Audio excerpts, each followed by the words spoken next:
In a time of universal deceit, telling the truth is a revolutionary act. George Orwell. Yeah. This is Blood Politics. The only podcast where we don't talk about politics. We be about politics.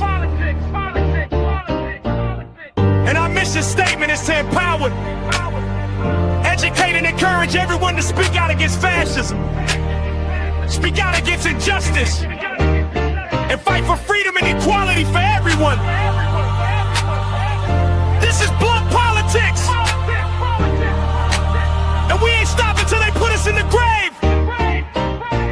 We ain't gonna be quiet, and we ain't gonna be scared, and we ain't gonna go along with the crowd.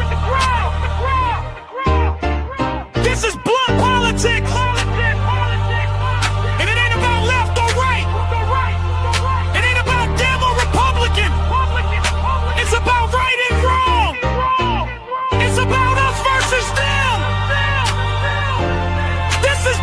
All right, guys, what's going on? What's happening? And we gonna do what we gotta do. We'll find out together. What's happening, guys? What's going on? Back at you for another one. It's going to be a good show today. We're going to be all over the place, geographically all over the place as well, from Iran to China to Venezuela to Ukraine, covering the whole 9 yards. We'll be in Russia as well.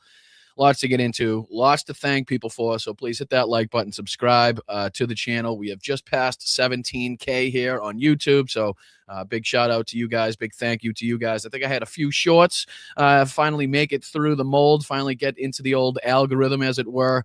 Brought in a few new subscribers. So if you're new to the channel, if you're just joining us for the first time, thank you first and foremost for giving me the opportunity. Secondly, if you do like what you're seeing, if you like what you're hearing, please subscribe to the channel. Please like it, share it. If you could do all those things, that would be fantastic. What do you say we bring in the mods, bring in the chat as we always do? Say hi to you guys because you guys deserve some screen time as well. What's going on, chat? How are you? Thank you so much for being here. First and foremost, like I said, the mods. Big shout out, big salute to you guys. What's going on, Carol? What's up, Jeff? What's up, Deb? What's up, Gamer? Thank you to all the patrons that were at the patron Zoom last night. Very much appreciate all the convo and all the stuff, the laughs and the, the side conversations that happen on these Zooms. You can sign up for those at patreon.com. Get you involved in all of the Zooms that we have every single month on Mondays. Just sign up at the appropriate level. Check what day those levels get to do the Zooms, and you get access. That's all you got to do. Check for the link. You can also sign up for YouTube membership just underneath me, or Venmo just in the corner here if you want a buck. Send in a buck or two. I don't drink coffee, but Gatorade, Powerade, that type of thing. It all helps to go to help the channel and goes to the same place. So what's going on, Forever Young? What's up, Dame? What's up, brother? Good to see you last night. What's up, Tina? What's up, Yakov? What's going on, my friend? What's up, Flippa? What's up, Rondo? What's up, Bingo? Hey, Sarah, how are you? What's up, Julie? What's going on? Jasper's mom, how are you? Shout out to everybody on Facebook, YouTube, Twitch, Instagram, Substack, as we say, the whole 9 yards. So lots to discover today, lots to talk about. As I talked about, there's going to be we're going to be all over the place. So today is 12 May 2026. We'll be talking about, obviously, Iran war updates as Trump heads to China, inflation hitting its highest point since 2023. So obviously that's something that Trump's going to be out there bragging about, I'm sure. We got clips of this administration now calling for Venezuela to become the 51st state. It was Canada, and then it was Greenland. Now, apparently, it's Venezuela. Next will be Cuba, I'm sure. The list is endless right now at the amount of countries this regime wants to take over. So we'll be discussing that as well. Trump's health. Probably going to be a big focal point of the show today because boy, oh boy, is he is just like, he is disintegrating in front of everybody's eyes.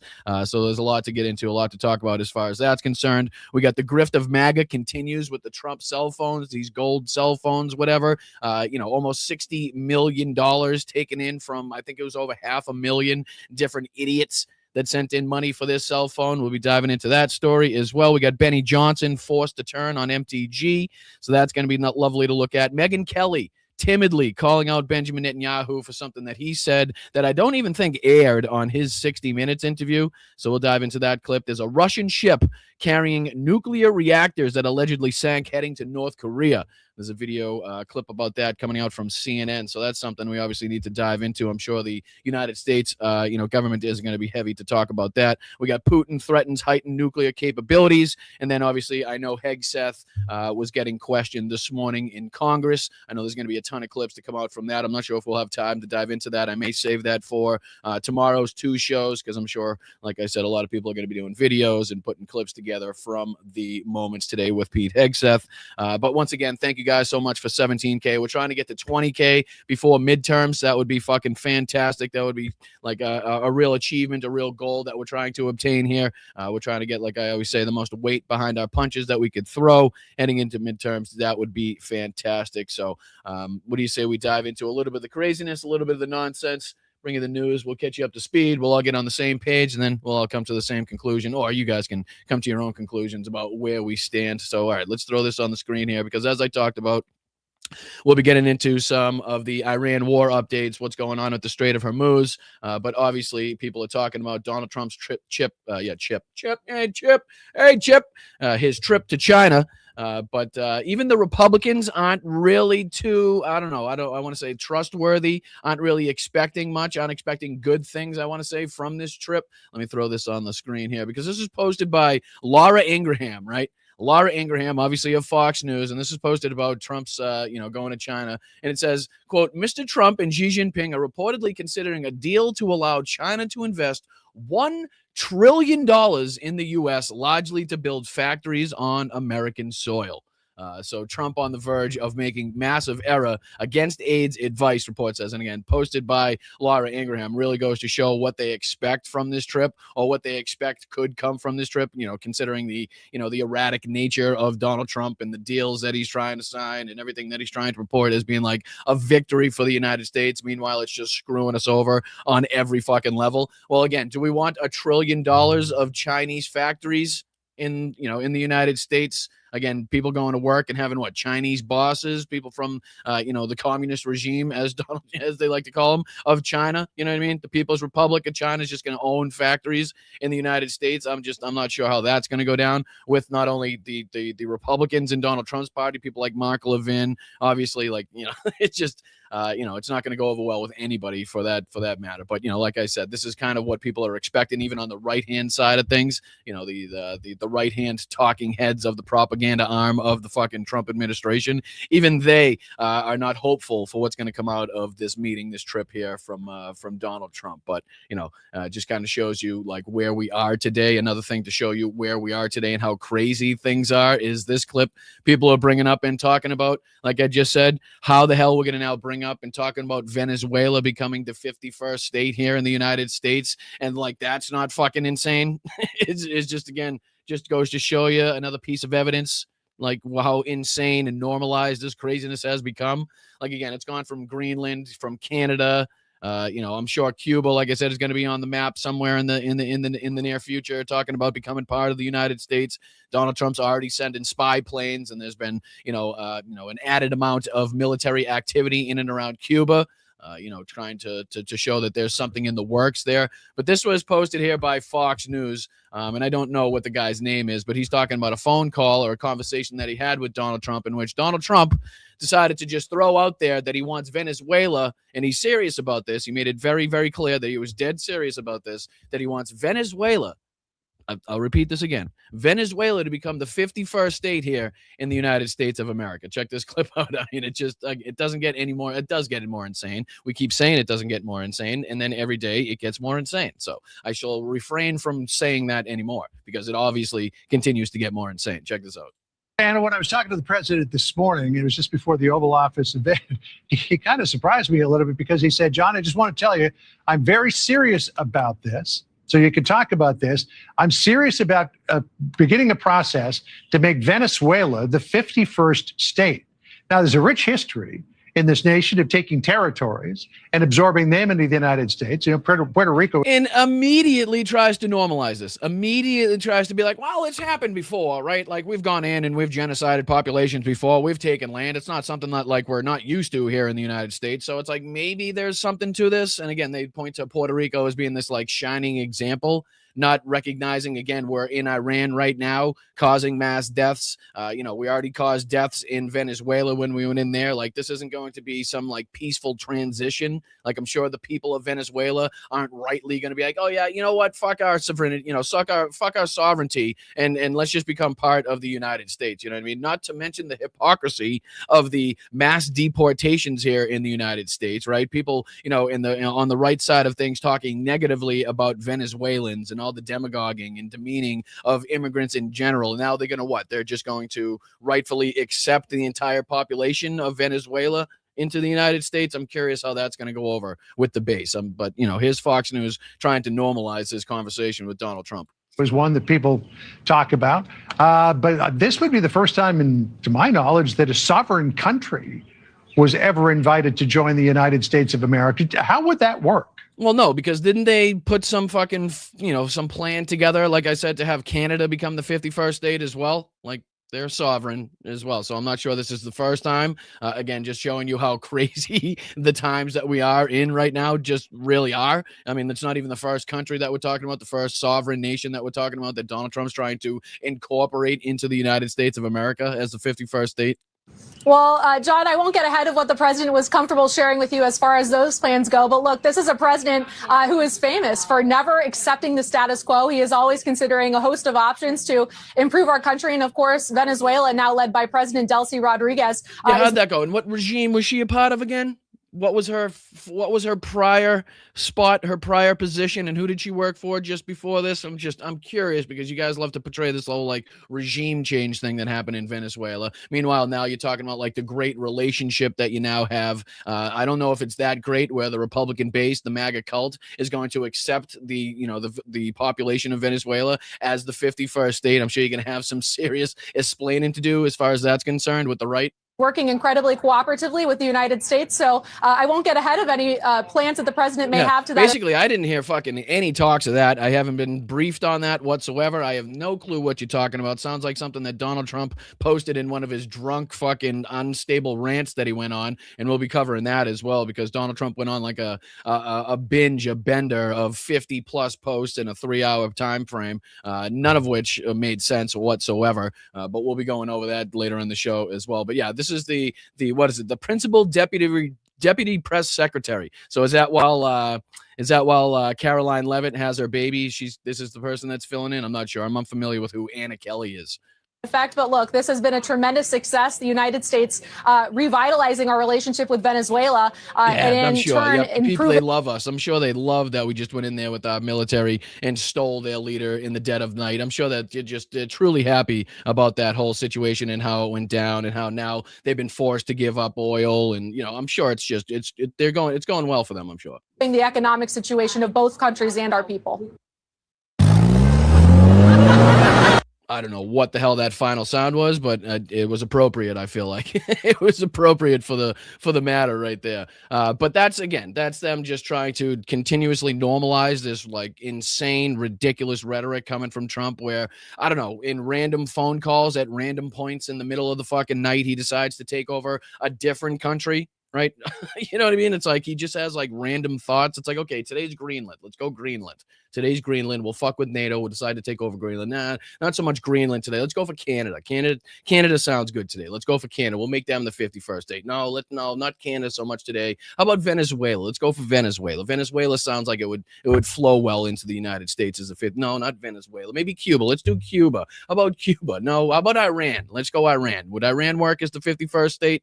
No, it's like he's just going down the list of a fucking map that he's got somewhere of like, all right, who can we get into the United States? It's just nobody seems to want to push back. Nobody in the media, obviously, clearly in Fox News wants to, let you know how ridiculous all of this is and continues to be there. But, that's what we're here for. That's why you guys continue to show up and hit that like button and subscribe to the channel because we're not Fox News and nor will we ever be because it would take some serious ass kissing and some bootlicking to turn into anything like that in those people there, whether it's the deputy press secretary or again, the Fox News commentators themselves. But a few updates here as to what's taking place again with the war in Iran, the Strait of Hormuz, because people now are, feeling the effects, feeling the pinch here of not only gas prices, but obviously energy prices, obviously food prices.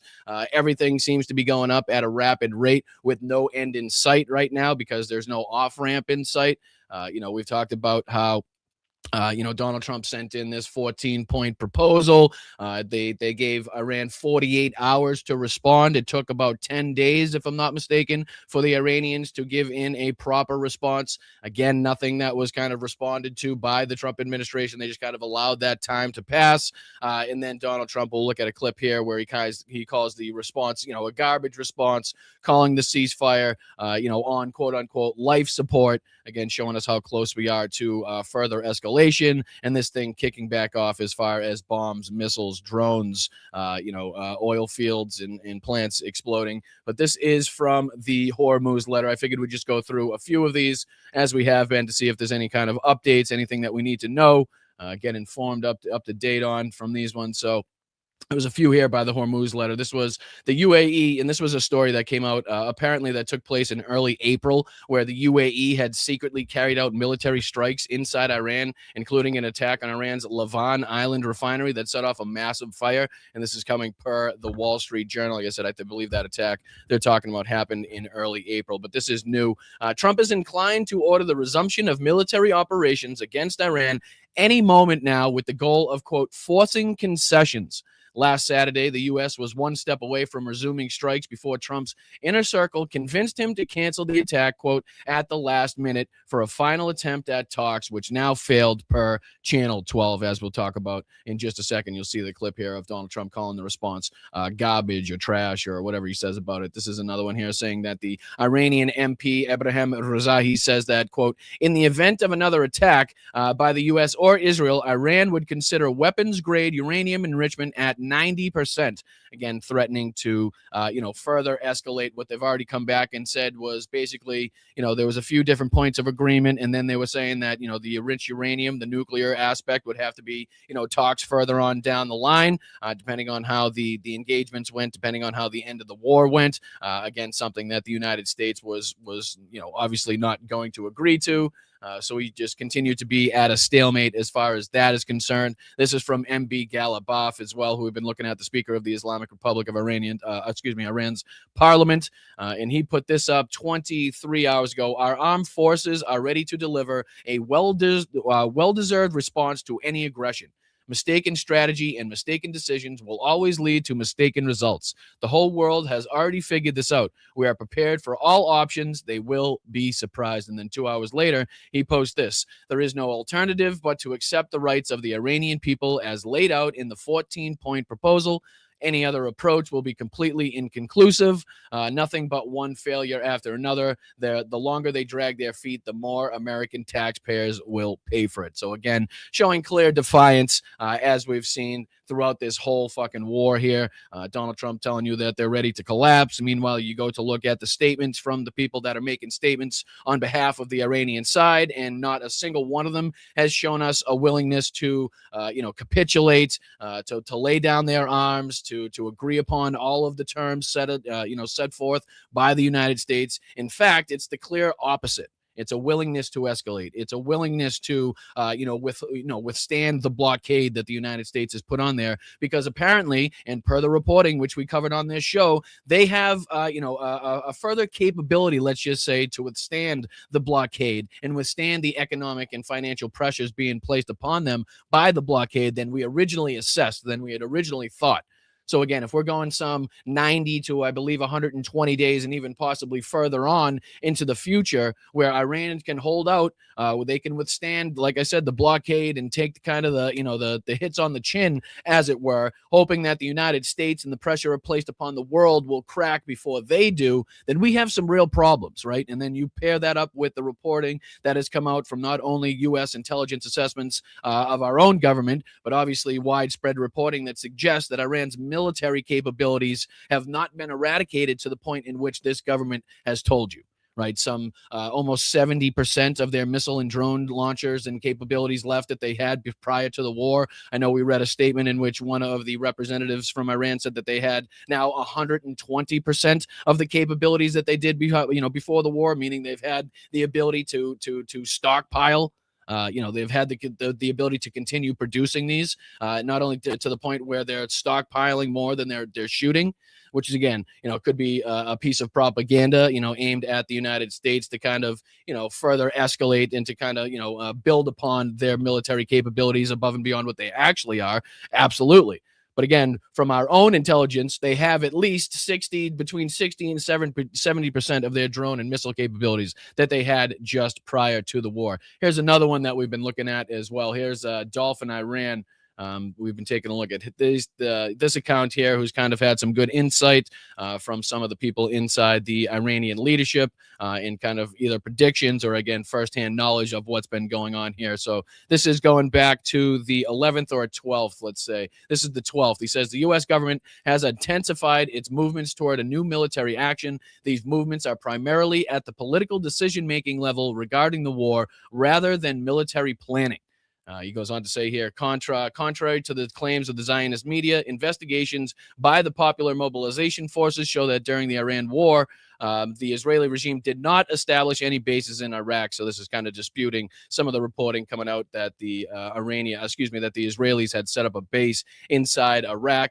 This is also from May 12th. Strategic assessment. The United States intends to pressure China to force Iran to make concessions on the nuclear materials issue and opening the Strait of Hormuz. China views the recent war with Iran as a strategic defeat for the United States and will not make any effort to change this situation. The United States will also seek to compel China to reconsider its relations with Iran. So is that part of the original post that we had put up here where Laura Ingraham was kind of worried about a $1 trillion deal that Donald Trump was reportedly either willing or ready or, suggesting they should make with the Chinese to have, again, $1 billion in Chinese factories here on American soil?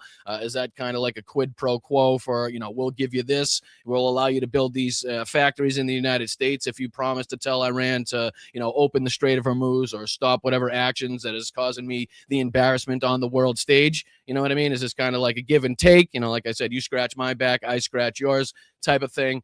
That remains to be seen, and there's obviously just a little bit of speculation on my part, but, don't rule anything out as far as this administration is concerned. If it sounds stupid, like Hal says, doesn't mean it's not going to happen, doesn't mean that's not their plan. So this goes on here. This is also on May 12th. It says, let me throw this back in the screen. My apologies. May 12th says ships belonging to countries and companies that have accepted Iran's conditions are ready to pass through the route designated by Iran and pay the rights sought by Iran are passing through the Strait of Hormuz. Requesting from Iran and bilateral agreements continue to increase. No vessel has passed through the route designated by the United States off the coast of Oman. Just kind of giving you an update on the traffic, or lack thereof, we should say, going through the strait. This is also May 12th here. Strategic assessment. Military operations are focusing on the Strait of Hormuz with chances of a political agreement diminishing. The United States is forming a coalition to open the Strait of Hormuz through military means. Initial steps in this direction have been taken, with some Western and Arab countries participating. In response, Iran has also prepared the groundwork for a military strike against the naval blockade and has initiated its preliminary execution. Iran's operations to break the blockade will not be limited to confronting the U.S. military fleet and its allies. And that was posted 21 minutes ago. I can even do a quick refresh to see if there's been anything else, because, again, this changes so quickly. This thing could kick off at any second now as far as further military action, further military engagement. No, that seems to be the last one here. But again, both sides seemingly getting ready for the bombs and missiles and drones to start flying once again, as the negotiations, or these fake negotiations that really were never negotiations, have kind of finally broken down. The response by the Iranians kind of shot down by Donald Trump, as, again, like we'll see here in a clip coming up in just a second. Just let me throw this one on the screen as well. Because this is, again, just showing you the escalatory impacts that we could still face here. We talked about many times the Bab el-Mandeb Strait. That could be another source of pressure, another point of contention above and beyond the Strait of Hormuz. Well, here's another one here. This is posted by the Kobisi letter, breaking. It says, we have obtained further information as Iran considers taking control of 7 undersea internet cables in the Strait of Hormuz. Details include, under the new policy, foreign operators would be required to obtain permits to use these cables. This would include paying fees and following Iranian law. 3, all management and maintenance would be handled by Iranian companies. 4, the IRGC has previously warned it could target these same cables. So this isn't the first time that this has been brought up. These cables are critical for data traffic between Europe, Asia, and the Gulf. Now, tell me that Donald Trump has not just blatantly given the Iranian regime more power on the world stage. Okay, so this is, again, another aspect in which countries that utilize these resources, whether it be the strait to get their goods in and out, whether it be these undersea cables to get their data in and out, they're going to have to now respect the control that Iran has, or has now shown that they could have, over these resources, over these geographical fucking, places on the map that are such fucking of import for the world to continue their trade, to continue the flow of oil and other things. That now they're just continuously every single day finding new ways to gain more power, again, afforded to them by Donald Trump, afforded to them by Benjamin Netanyahu. And here's just another aspect. This was posted a couple days ago, too, just for transparency. This was May 9th. It was posted. But obviously not the first time that, again, Iran has threatened to take control of or utilize those undersea cables to affect some pressure on the Western states, obviously Europe, Asia, and the Gulf, utilizing them the most. So these people are going to have something to say. And again, they're going to have to respect the abilities that the Iranians have to control these things. It's crazy, because they wouldn't have been doing this, or again, it would have been empty rhetoric. It just would have been empty threats if, in fact, Donald Trump did not engage us in this war with Benjamin Netanyahu, because of Jared Kushner, because of the Epstein files, because of Benjamin Netanyahu and his fucking trial that he's got going on, or should have going on, in Israel, and because of his international warrant that he has for being a war criminal, because of all those things. That's now why Iran has now found out these opportunities to, again, affect more pressure and gain more power on the international stage that people are going to have to respect going forward. But what do you say we dive into a little bit of this next aspect here, because this is where Trump, this is kind of the same thing. We'll go on to the next aspect after, but this is where Trump shoots the response down by the Iranians here. He's asked by, a reporter in the Oval Office what he thought of the proposal. And then I'll let him kind of take it from there as for what his response was, just kind of showing you how close we are to, an end of this, to a deal being signed. Nowhere close, nowhere near that happening, as much as Barack Ravid and Axios and Donald Trump and his minions would have you believe. This is like all the ongoing negotiations are going just fucking swimmingly. Everything's just perfect. Don't worry about anything. Everything's going according to plan. Here's his response as far as what he thought of the Iranian proposal in response to his 14-point proposal, in response to the 10-point proposal that he calls a 9-point proposal. See if you can follow that one. So I'm very disappointed in the Kurds, but they were given. I said it wasn't going to work. By the way, I just have to say it. I disagreed with what they did. They gave it. I said they'll never get there, and I was right. I like to be right. In this case, too bad. But we sent some guns with ammunition, and they were supposed to be delivered. Well, this is, again, just before he goes into the Iran deal, this is where he admits to being duped, sending weapons and ammunition to the Kurds. Meanwhile, they just kind of apparently stole them and gave Donald Trump and the United States the big middle finger. Thank you for the weapons. Thank you for the ammunition. Fucking have a nice day type of thing. This is where he, again, kind of forced to admit that. And then he goes on to his response to the Iranian proposal. Kept it. I said they're going to keep it, but what do I know? I've only been absolutely nothing. To answer your question, you don't know a goddamn thing, and that's very apparent to every single person that now watches you in front of a camera, sees you in person, listens to you on like a telephone call. Anybody that has eyes, ears, and a brain can see that. That's just to answer your question. It's a short period of time. What do I know? For the time being, the ceasefire remains in place. What? For the time being, the ceasefire remains in place. It's unbelievably weak. I would say. I would call it the weakest right now after reading that piece of garbage they sent us. I didn't even finish reading it. They said, I'm not going to waste my time reading it. I would say it's one of the weakest right now. It's on life support. They understand these are all medical people. Dr. Oz, life support is not a good thing. Do you agree? So again, he's talking about the fake, non-existent, never a real ceasefire of a blockaded strait that was already closed by the enemy in the first place. Just in case, I know if you're having a tough time following all this, I don't blame you. I really don't. But that's, again, his response there, calling the ceasefire, basically showing his willingness to kick this thing back off as far as, military strikes, engagements inside of Iran, trying to force open the Strait of Hormuz, whatever it may be, whatever their plans are.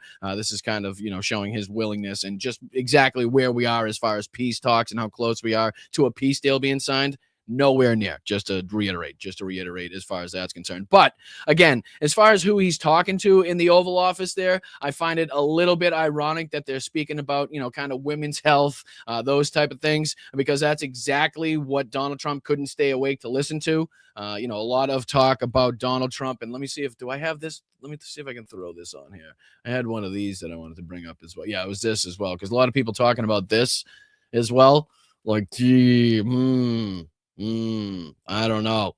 Honestly, like if you told me that somebody had just like dug up a casket somewhere in a cemetery, pried open the casket, took the body out of the casket, propped it up at a podium, put it in one of Donald Trump's suits, and that's kind of the picture that they took, I'd believe you. I would believe you. I really would believe that was a deceased person now being propped up somehow with a crane, maybe. I'm not sure how they're getting the body to stand like that. Not quite sure, but that is a deceased person, whoever's hands those are attached to. I'm just sorry. That is a not alive, not well person, whoever has got the rest of the body attached to those fucking clodhoppers. whatever those are. But, like I said, a lot of people, and you can even, ready? What is going on here, people? What is that? What is that? And you're like, well, it's his shaking hands hand. You know what I mean? If you listen to Fox News, it's because he shakes so many goddamn hands. Well, it's okay. What's his excuse for this one then? What's his excuse on this one? Is he doing double-fisted handshakes now? I mean, I know he's got the double-fisted jerk-off dance, but is he doing double-fisted handshakes now? Is he just randomly going up and grabbing everybody's hand with fucking double fists as hard as he possibly can? Because I don't know what the fuck's going on there, but that's a dead person. That's a dead person. that is fresh out of casket. That's a dead person. I'm sorry. I don't know what else you could possibly think. Anybody that sees those fucking mitts has got to think like, this guy's got no fucking long ago. Like, holy shit. You know what I'm saying? But again, as far as his health concerned, it's clearly rapidly declining, clearly rapidly going downhill as far as that's concerned. And there's really no better, evidence. And it's like, how long did we hear about this Sleepy Joe bullshit, right? I mean, if you honestly thought that you had any chance of coming in your second term and keeping your fucking eyes open for even a goddamn second, like, you think you would have refrained from all that bullshit? You know what I mean? Like, how long did we hear that? And we all have our takes and discrepancies and things we could go back on and say, even though, again, I'll speak for myself. I consider Biden to be one of the, if not the most consequential domestic presidents, definitely, certainly in my lifetime, if not even more consequential than that, going back even further. I have my problems with some of the, the foreign policy, absolutely. But to hear the Sleepy Joe and this and fucking he's old and he's fucking, he can't do this and he can't do that. And look at him biking and tripped over a sandbag. Like, this motherfucker at this point is just absolutely just smashing it out of the ballpark, right? I mean, just far and above, like way beyond anything that we even was remotely close to seeing from Biden at this point, right? I mean, I know his fat ass is never getting on a bike, so we have no hopes of seeing him fall off one. So that's definitely not something we can likely see. But, here he is, falling asleep, passing out, because what's being discussed in some way, shape, or form, women's health, clearly not something that's going to get Donald Trump's attention, keep his attention. But this degenerate, dementia-riddled fucking sleepy asshole here just cannot keep his eyes open for 2 seconds. And you know, Fox News all the time is like, you know, the guy never sleeps. He never takes a break. He's always working. It's like, I always say, since when is it a good fucking thing to have an 80-year-old running around on no sleep making important decisions? Okay. Since when have we wanted that? You know what I mean? Since when has somebody been like, you know what we need here? We need a really fucking sleep-deprived 80-year-old to come in here and make this really important decision. That's what we need. It's like, no, what are you talking about? It's not the flex that you think it is, right? It's not the fucking flex, and that's clearly not what's taking place anyway. But even if that is what was taking place, it's not the flex that you think it is. But here he is catching some Z's, and let's try to count here. I'm desperate to count like how long his eyes are actually open during this exchange, because it's not very goddamn long. Like enough where you could add in some like, you know, some comical Z's coming out of his fucking head, you know, where he really is struggling in this moment in time, to the point where, again, I think it was Stephen Chung. Was it Stephen Chung, or was it just the White House response team that had to come out and address this and say, listen, he's just blinking.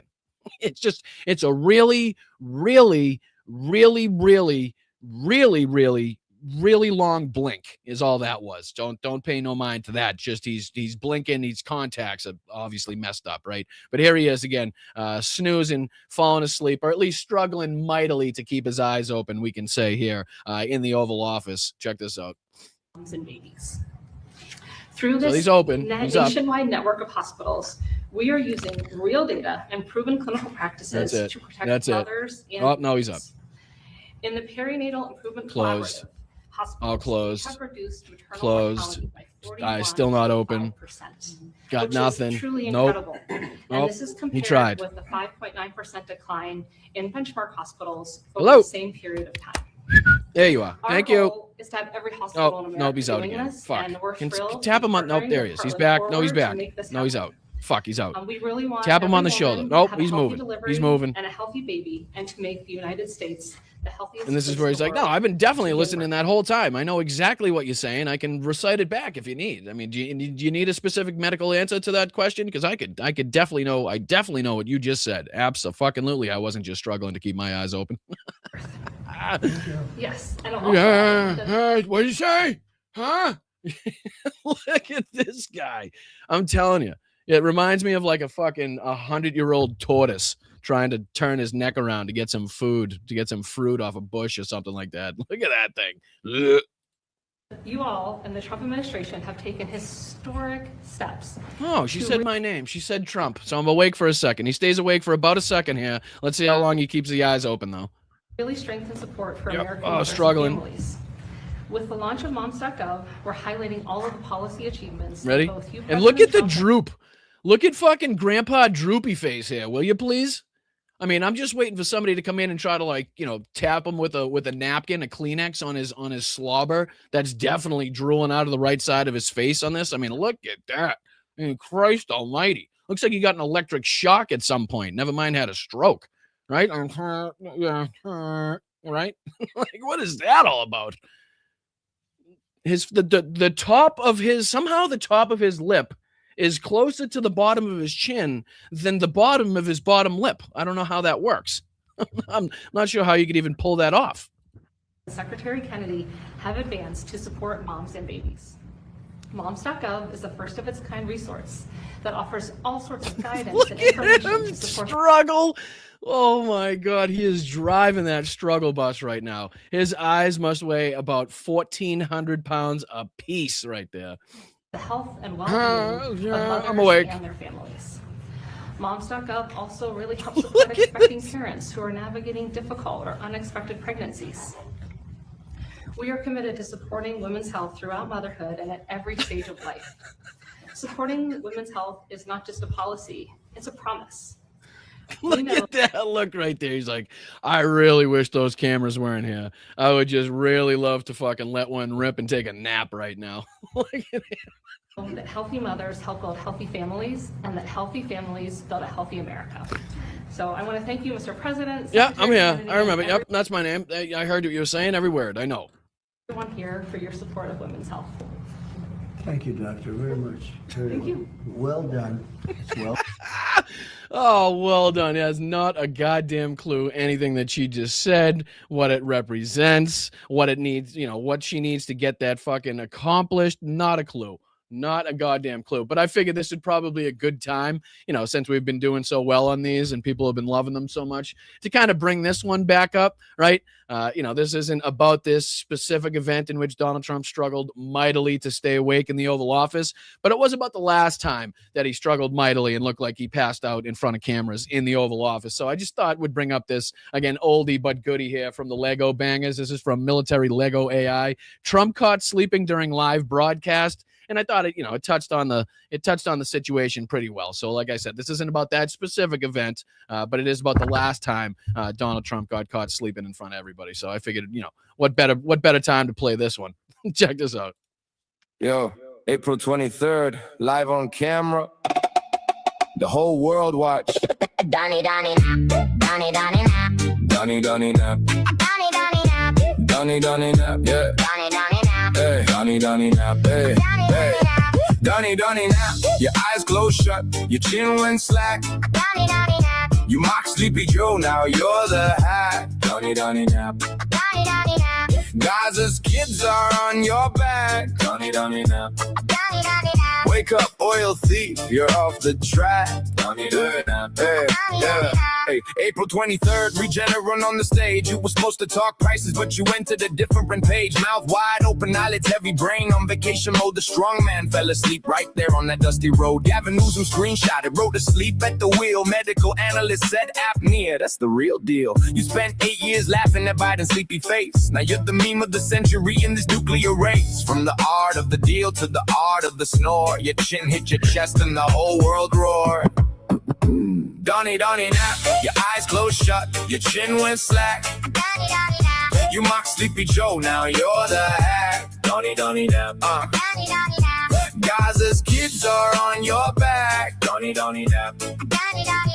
Wake up, oil thief, you're off the track. Donnie, Donnie, nap. Donnie, Donnie, nap.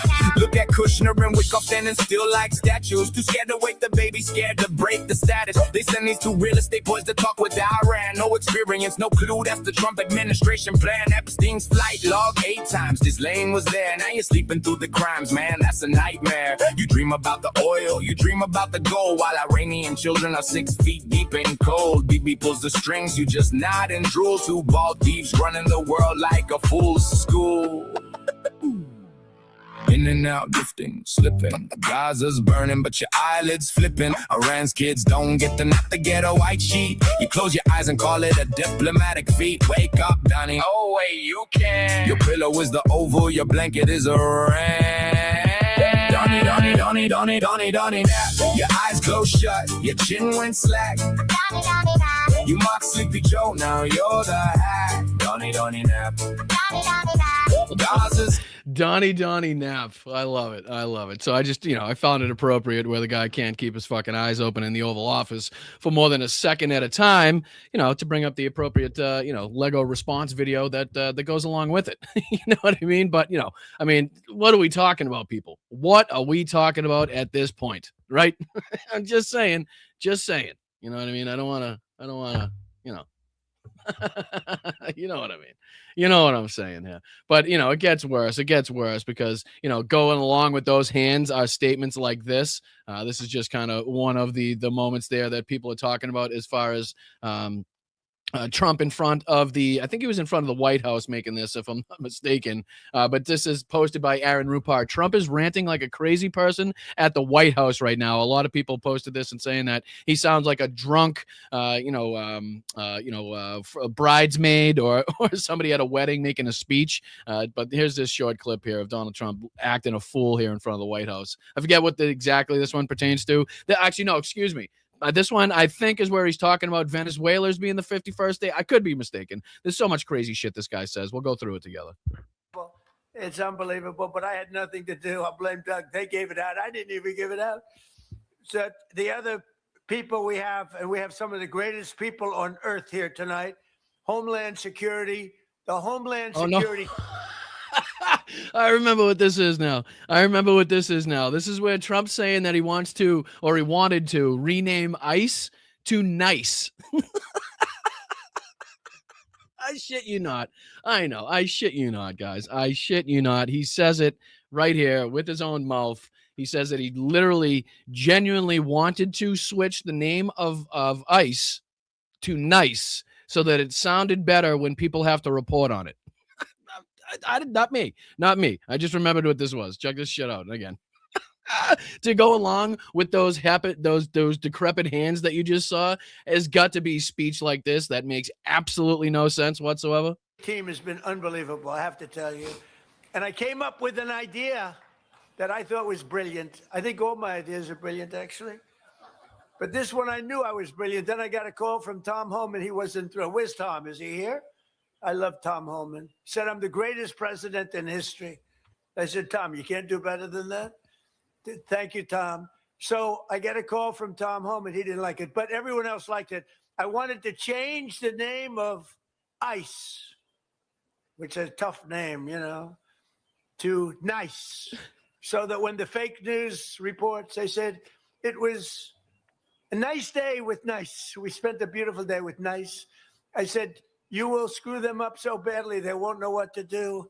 But like, this is, we can all agree, this is like the time where you're like, okay, Gramps, and you wheel him back into his room, like, time for a nap. Like, I think we've had enough time in front of the boob tube for today. You've took in enough fucking Newsmax or OAN or whatever you're going to watch for today. Let's go back. Why don't you take a nap? We'll get you something to eat. We'll get you in the home. We'll put you back in the restraints. Right? We'll put you back in that big white jacket with the really, really long arms that tie behind your back so you can't get out of it. We'll get you back into that one, right? Like, that's typically the moment in time where a family would get together and be like, yeah, we gotta do something about this. We can't leave him by himself anymore. I mean, listen to what he's saying. He's talking about Venezuela as the 51st state. I mean, before that, it was Greenland and Canada. Like, he's talking about renaming the Department of Homeland Security to NICE. Like, just like, what do we like? I think it's time to make that phone call, right? Let's, you know what I mean? Like, I just think that's the moment in time. I know we're well past that point in that regard, but you know, going in, you know, again on in front of cameras, in front of a microphone to, you know, to talk about, again, Venezuela's the 51st state or that bullshit, just goes to show you the mindset or lack thereof that Donald Trump is in right now. And again, if there's nothing else that drives that home, it's kind of this, which describes and depicts his Truth Social posting, which is just fucking mind-blowing. It really is. Other countries looking at this must be like, what in the fuck is going on in the United States? Really, I don't know what other response other countries looking from the outside in on this right now could possibly have other than, what the fuck? You know what I mean? And again, this is posted by Harry Sisson, going through the timeline of Donald Trump posting on Truth Social, and I figure better than going through the Truth Social timeline ourselves and having to fucking subject you to it. We'll just kind of go through here the posting of what he was doing instead. And it says here, Trump had one of the worst mental health episodes yet last night, posting over 55 times in 3 hours. Here's the list. You ready?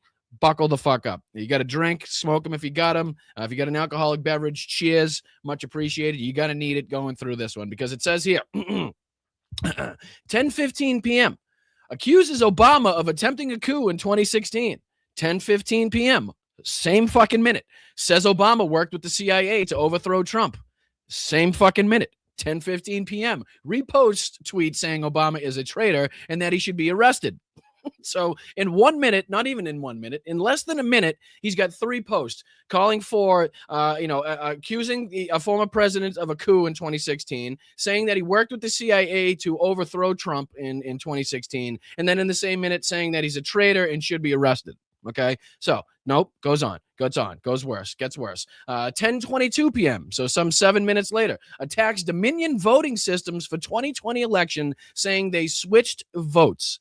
Again, you'll recall Dominion voting being involved in one of, if not the largest settlements, again, of my recollection of my lifetime with Fox News because of the lies that Fox News told. I think it was, some 900 mil around there. I'm probably close enough at this point. Again, the numbers get kind of obscured after so long, but I know it was substantial, let's just say. But Is Donald Trump now, again, probably not at the point in time of being president, but, if he does, in fact, his ticker is still ticking after he gets out of this White House, is he going to open himself up now to lawsuits from Dominion? But also at 10:22 p.m., he says, Fulton County, Georgia had their 2020 fraud exposed. There was none. And that, again, is a side note put in there by Aaron Rupar, I'm sure, where basically he's calling out the lies here. By Harry Sisson, calling out the lies of Trump. 10:23 accuses Obama of personally making $120 million from Obamacare. 10:23 again, cites quack lawyer Sidney Powell in the 2020 election. 10:24 post fake JFK Jr. account that says Obama wiretapped Trump Tower. 10:27, 3 minutes later, demands Senator Mark Kelly to resign. 10:29 claims Biden nor Harris were in charge of the Biden administration. 10:29 attacks Fulton County, Georgia again. 10:29 post Fox News clip of Rep. O'Connor. 10:30 demands Jack Smith be arrested. 10:30 accuses Obama, Clinton, and Comey of treason. 10:39 reposts a tweet from a MAGA account saying that they have secret intel proving Clinton and Obama committed crimes. 10:39 I gotta take a breather. Hold on. So 10:39 says the DOJ is working hard to arrest his enemies for treason. Also at 10:40, repost a tweet attacking his own DOJ and Todd Blanche for no arrest on political enemies. So that happened in the same minute. See, again, if that's not just like a microcosm of the hypocrisy and like the battle going on in the empty space that is Donald Trump's head right now, in the same fucking minute, 10:40 p.m., he says the DOJ is, quote, working very hard to arrest his enemies for treason. Same minute, next post, retweets an attack on his own DOJ and Todd Blanche for not arresting his political enemies. Excuse you? Hello? What? Those two things are complete and total opposite to each other. How are you posting those back to back in the same minute? Anyway, don't dive into it too much. You will hurt your brain. 10:41 p.m. Post a TikTok account of someone taking a DoorDash order. 10:41 p.m. accuses Obama, John Brennan, and Clinton of sedition and treason again. 10:42, 1 minute later, post a video of a man on CCTV footage knocking over food out of a waiter's hand that he was carrying. 10:47, 5 minutes later, calls Obama the, quote, most demonic force in American politics. 10:47, post a tweet from Mike Flynn saying 2020 election wasn't fair. It was. 10:49, attacks Dominion again, claiming they stole the 2020 election. It wasn't. 10:51, repost a fake Charlie Kirk account that claimed Obama blocked Hillary Clinton from being prosecuted. 10:53, claims Obama was part of Hillary Clinton's emails in some way. 11:28, claims a senior Democrat just testified under oath that Senator Adam Schiff leaked classified information. 1:13 a.m. attacks the New York Times for reporting on the reflecting pool.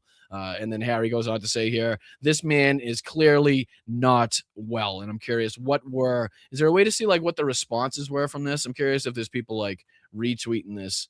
Let me see. Can you look at like the responses to it? Mute this conversation, add on follow request. I'm curious because I'm sure there's some people retweeting, and I'll go to the retweets here.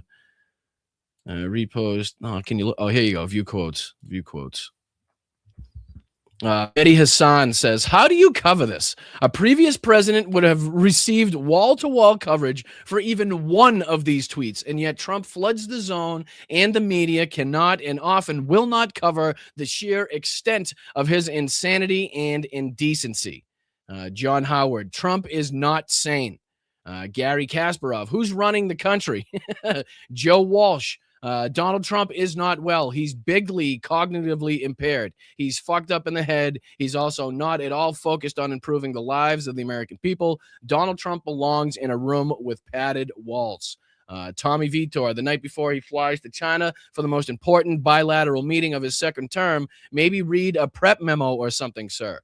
Joyce Aline, you would think the golden statue might have pacified Trump for a little while, but no. I think the best part of his criticism of Todd Blanche, which goes to show that even the most willing attorney general can't keep Trump happy for long at this point. And again, they go on and on and on as far as responses here. Holy smokes. Morgan Freeman, Trump, one of the worst mental episodes of his night, posting 55 times in 3 hours, goes on to recite the post here. Let's see. Anybody else of note? What public events will Trump sleep through today? Wow. Let's see here. What's this one? POTUS is insane, gone, and he went against all intelligence and expert advice to drag us into war. Danger. So again, just going through some of the repost and the statements here of some people going through the timeline of Donald Trump's posting on there. But again, the whole thing is just it's a clear-cut piece of evidence to be like, this guy's absolutely insane, right? I mean, we can all agree upon that. I mean, whether it's him posting this, whether it's his team, under his direction, right, or with his permission, whatever it may be, the fact that this is going on underneath his, leadership, underneath his, his control over the website, his control over the account is fucking frightening, is worrisome to say the least. That this guy, again, clearly has his finger on the trigger as far as escalatory actions going back into Iran, making and destabilizing the Middle East even further. Again, shooting up gas prices even further, shooting up oil prices even further if this thing kicks back off.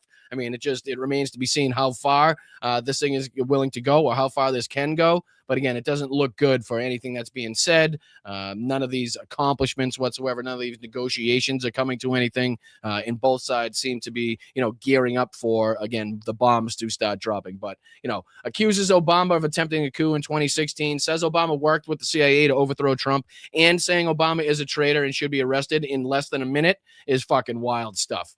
Attacking Dominion, again, responsible for or involved in one of the largest lawsuits that I've known of, again, for the fraud and the lies told by Fox News and others, for the 2020 election, and obviously Dominion voting systems involvement in that.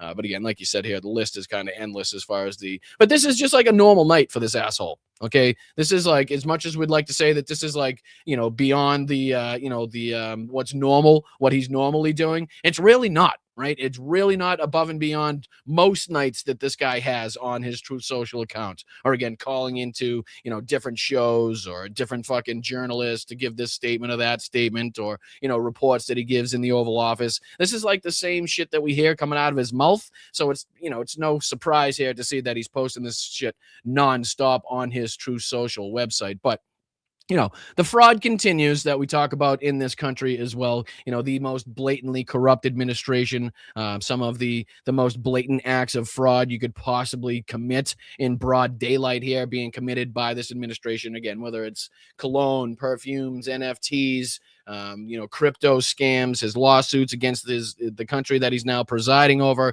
The list is pretty much endless as far as that's concerned. The gold sneakers, watches. Well, there's a lot of people now, getting upset with, and because they were duped again into thinking that they had, some sort of investment coming their way, some sort of product coming their way per the Trump family. But this gold Trump phone, or this Trump phone, or whatever the hell that they thought they were going to receive, is now making some real airwaves. Again, nearly $60 million from nearly 600,000 people. And now not a one of them getting a cell phone is again a story for the ages, but something that we probably could have told you was going to happen. I don't think it's like a big surprise for anybody that's followed this. It's much along the lines of like, the build the wall scam. Right. Everybody remembers that they scammed money out of their own supporters to try to build the wall, along the southern border. Meanwhile, Steve Bannon took the money and ran, got arrested on a Chinese billionaire's yacht. It's funny how the Republicans and the cult base seem to forget that. What's another one you could talk about as far as scams for the base? Obviously the sneakers and the colognes and the NFTs. There's a bunch of them. What was it? The gold, the Trump card that he said you could pay $1 million for and it would get you citizenship to the United States automatically. That was a big fucking giant scam. So there's a shitload of them that we could talk about. Here's a post by Christopher Webb on Twitter where he says, MAGA is melting down after buyers got an email confirming they will never get their Trump phones or even get their deposits back. So no phone, no refund. So you're just up fucking Schitt's Creek without a paddle, you dumb sons of bitches. Holy shit. Oh, it's beautiful. I'm sorry if I'm smiling, but they fucking deserve it. Every single fucking one of them deserves it that put money into this fucking thing. Sorry, not sorry. An estimated 590,000 people reportedly paid a $100 deposit each, roughly $60 million collected, and not a single confirmed customer has received the phone. And remember, this thing was supposed to be, quote, made in America, but it gets better because it was reportedly made in China. Trump knows his base is full of suckers, and they keep proving him right. And I think this is part of, I want to say, a CNBC or an MS Now report done here. So this is a little clip, less than 2 minutes, coming from that, talking about here. And there's a couple clips from some of the MAGA supporters, some of the Trump people that are pissed off that they haven't gotten their phones. So check this out. This is a quick clip from that. Today, we're here to introduce Trump Mobile, making phones in America. It's about time we bring products back to our great country. We're going to be having call centers for Trump Mobile in St. Louis, so we're keeping our data onshore. We plan to build phones in America. All of our customer support is in America. A lot of people are getting ripped off, to say the least, because they don't pay attention to their cell phone plans. So I think we can do it better. Hey, Trump supporter here. This goes out to Don Jr. and Eric. Where the is my phones? I ordered 4 gold Trump phones in the summer. Now we can't get any updates on them. Well over 500,000 people each paid a $100 deposit to get in on the planned and promised Trump phone. Not a single confirmed customer, though, has gotten one. This is a report from the IBT. Meanwhile, the website for the so-called Trump Mobile, which isn't very mobile, includes a disclaimer. A pre-order doesn't guarantee a device will be produced or made available for purchase. I mean, that is just... Is this different from their... this has got to be different from their... What was it before? Their Patriot Mobile? Was it Patriot Mobile? Some bullshit where they were trying to scam their listeners into thinking they had, like, their own fucking antennae. They had their own, like, satellites and shit orbiting the Earth. Meanwhile, they were just utilizing, like, the mainstream providers own antennas and shit to utilize their platforms as well. So in fact, they were still giving money to the people that they said that they were doing that to not give money to, like, give away from all these liberal accounts and all these liberal media stations, right? Sign on to Patriot Mobile or whatever the fuck it was called. These are the Patriot or Freedom Mobile, some of that bullshit. You can almost guarantee it. One of those things, and do away with giving money to these liberal providers. Meanwhile, they're using the same fucking, they're using the same, instruments that these bigger providers are using to get their signal out there. So it was, basically giving money to the same people anyway. But, another one of these scams that they're, involved in here. But $59 million from almost 600,000 people just in the pockets of these assholes. No refunds going out. And I think it goes on here to talk about a statement, the email that they received, basically saying, hey, don't expect you to deposit back. Sorry. Out there. A pre-order means not a pre-order. We just hold your $100 and we might never make the phone. They haven't shipped any phones. The company's selling point was that this somewhat gilded device would be made in America. You heard that in some of those clips. Now they say it will be proudly American. I guess that's kind of how the phone identifies.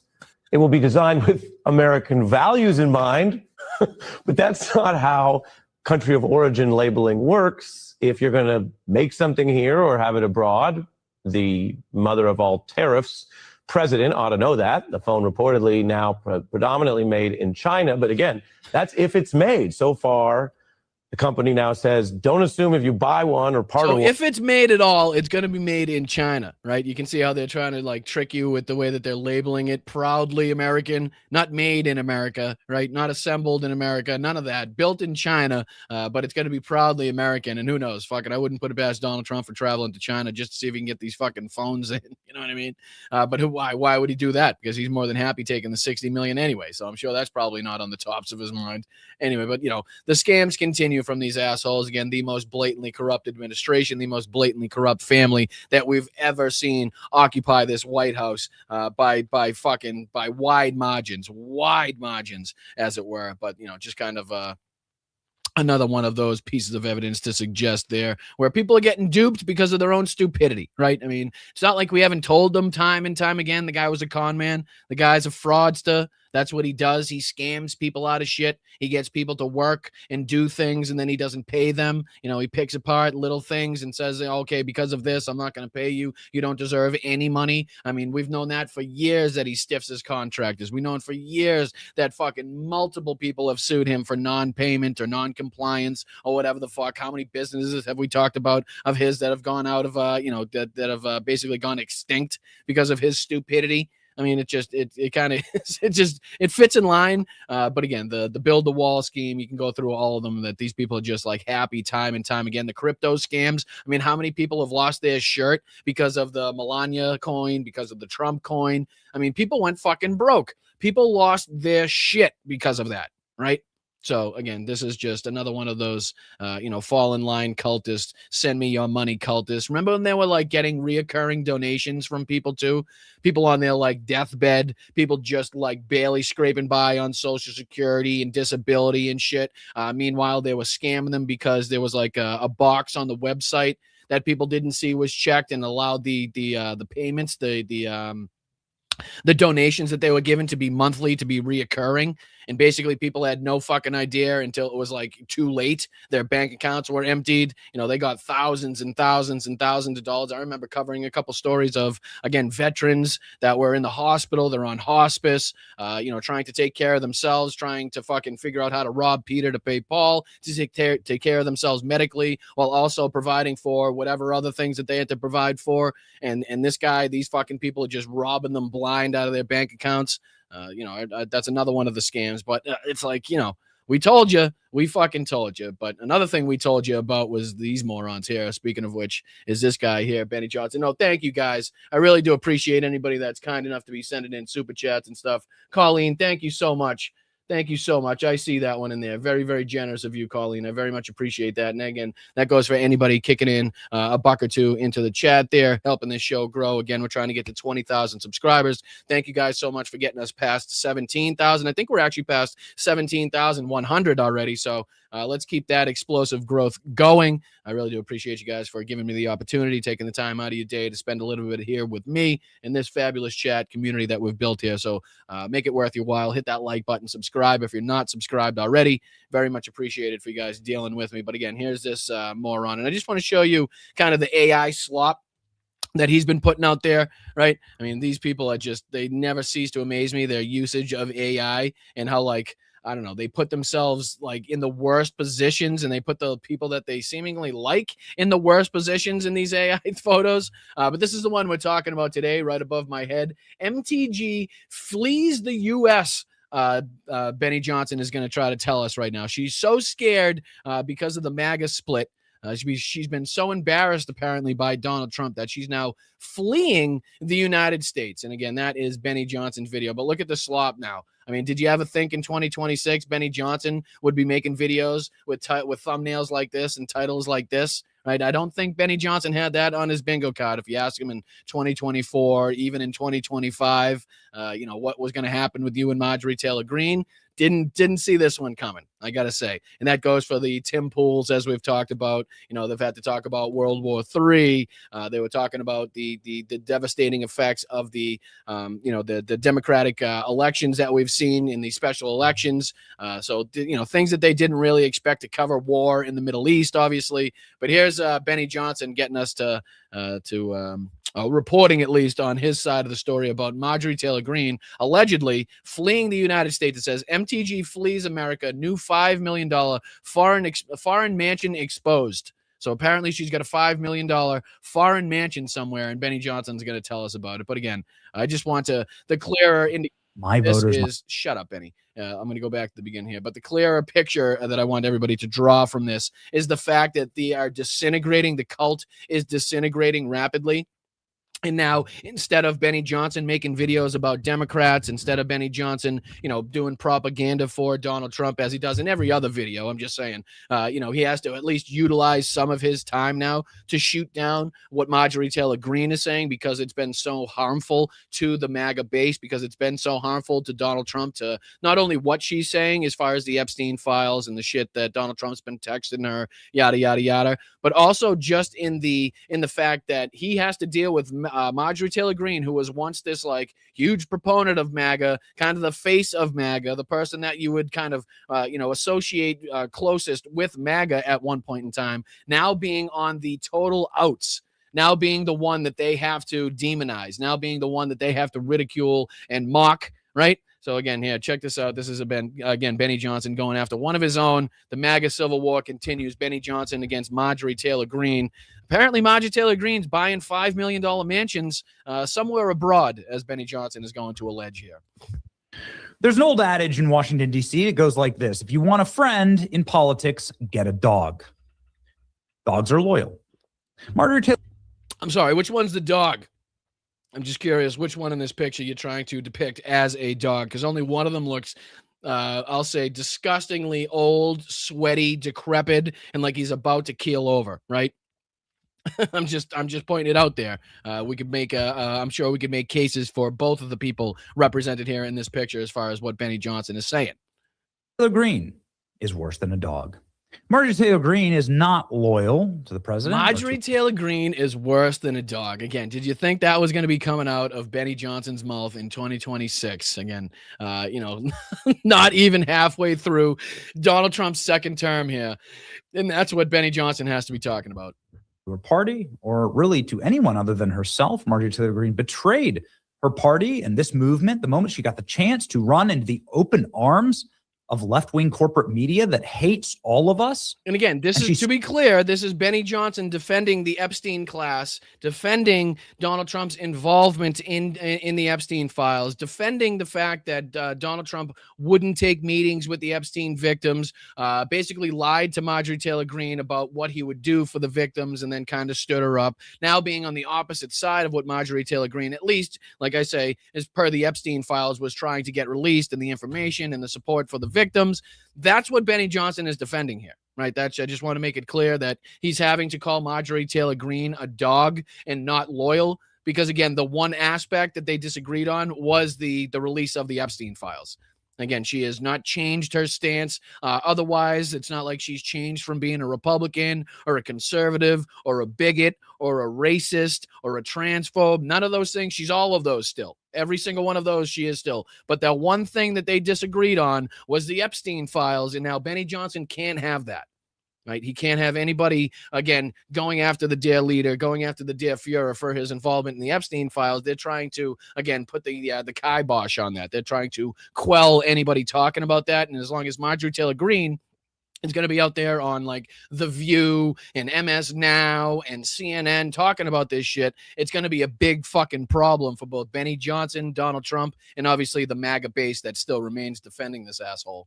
Sat on their laps, and she giggled and tee-hee-heed and tried to burn this place down. But the only person that she actually destroyed was herself and her own credibility, as now everybody hates her on both the right and the left. That's true. That's true. I'll give him that much. I get it. When he's right, he's right. Broken clock moment, whatever you want to call it. He's right. Now she's hated really passionately by both sides of the aisle. And again, I will fucking put my foot down for anybody trying to openly accept or with open arms accept Marjorie Taylor Greene into the Democratic fucking union, or the left side of the aisle because of, whatever rhetoric changes she's been espousing lately. Absolutely fucking not. Like I said, she has not changed anything else, and the only thing that they disagree on is the Epstein files, and that does not make her a lefty. That does not make her an ally. That does not make her somebody that we need to accept over here. Absolutely fucking not. But again, we can use her rhetoric. We can use her stance, her positioning against Donald Trump and MAGA on that one specific issue for our political expediency, for our benefit, while also recognizing she's still a decrepit hack, soulless human being, if I may. Taylor Greene was very close with President Trump and was sucking up to the president. So much so, she wore a "Trump was right about everything" Yeah, hat all on the those House years, floor. all those years, the support for January 6th, all of the bullshit, bigoted rhetoric that fits right in line with the MAGA movement, like all of that was just an act, according to Benny Johnson. All of that was just her somehow trying to suck up and get close to Donald Trump, only to screw him over in the end. She really wasn't an ally. She was just kind of, she was a spy. You know what I mean? She was a plant the whole time by the liberals, by the, the Democratic establishment, as Benny Johnson's trying to get you to believe.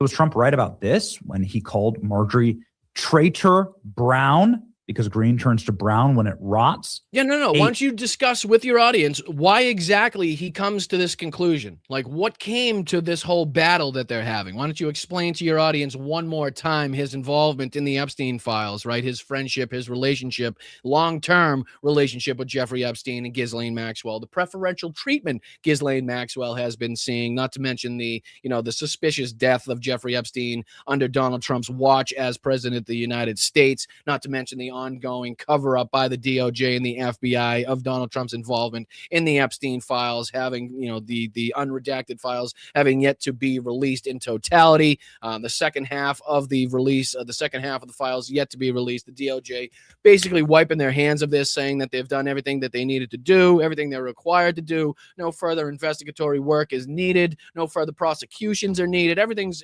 A-okay. Everything's all set. You guys got all the information. So all of that taken into account, why don't you then enlighten your audience, Benny, as to what this feud is actually stemming from? Because I know you're going to go on and talk about all the bad shit and the big alpha shit that Donald Trump said against Marjorie Taylor Greene without really going through what this battle is about in the first place. It's funny how you kind of leave that out of the coverage. Nasty traitor to our country. That's what President Trump has said. And that's relatively nice for some of the truth socials that President Trump has put out there.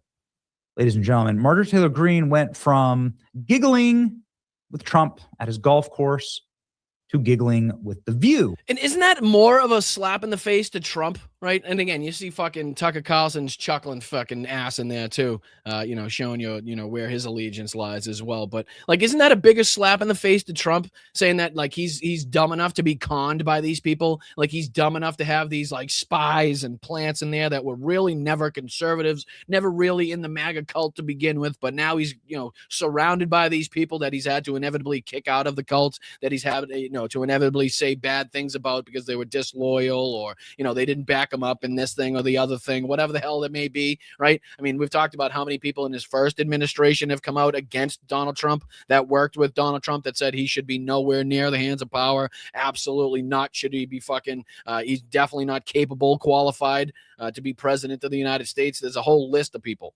But, obviously he's dumb enough to be conned by Marjorie Taylor Greene, who was a plant the whole time. About how much she hates the men in D.C. Just a reminder, Marjorie Taylor Greene loved hanging out with the men when she was getting power or fame from it. Jesus, I thought he was going to say pounded. Now that those days are over, here's what she sounds like. Contest. I'm with women, so I feel very comfortable saying this. I'm really tired of the pissing contest in Washington, D.C. between the men. Look at this expression. She'd put you in a camp if she could. She'd deport you if she could. Which is very ironic considering Benny Johnson now representing the side of mass deportations, the side that is now actively trying to carry that very thing out, which he just represented, which he just tried to say. So again, the hypocrisy never fucking ceases to amaze me with these people. I'm really happy that I'm here with women. I'm kidding. It's like amazing how immediately Marjorie Taylor Greene uses left-wing coded language. She immediately goes woke. Now Marjorie Taylor Greene is woke. You see that? That's the final straw there. That's the final labeling that people like Benny Johnson and the rest of these fucking propagandists that still support Donald Trump are going to have to label Marjorie Taylor Greene as, to kind of finally, really fucking draw the line in the sand for people. Like, you're either going to fucking follow her because you're now the woke one, or again, you're going to stay in the MAGA cult because, you were loyal the whole time. But the fact that he's now trying to label her as woke, which is an absolute joke, is again showing you the desperation of these people to try to disassociate themselves with Marjorie Taylor Greene, to kind of make their audience not listen to any of the things that she's out there saying. Men are the problem. Marjorie Taylor Greene laughs that you're slamming Republicans too much. Well, you're taking my job. Look, you're slamming Republicans too much. You're turning on your Yeah, but own what was the party. quote, Benny? Did you guys see what the quote was? Hold on, let me go back. Yeah, do you see what the quote above my head is? You're slamming Republicans a lot on topics like healthcare, the Epstein files. Funny how he didn't read that one out to his audience and kind of, went really quickly into making the screen bigger so you couldn't see the text on the screen there. And then he stopped the video before she could get into that part of the statement. Look, you're slamming Republicans too much. You're turning on your own party. Look, and it's so funny. It's great to her. It's not existential. It's not about the future of her children or this country or any of us. I just want to state for the record that MTG, Marjorie Taylor Greene, would kick the shit out of Benny Johnson. I just want to just throw that one out there real quick. Us that have to still fight. She quit. She quit and ran directly to The View, not just The View. She ran to podcasts to say that now she doesn't think there should be mass deportations. She said this on my show so many times. She said it at rallies I went to. There should be mass deportations. Now, no, we got to protect the criminal alien workers just as long as they're working.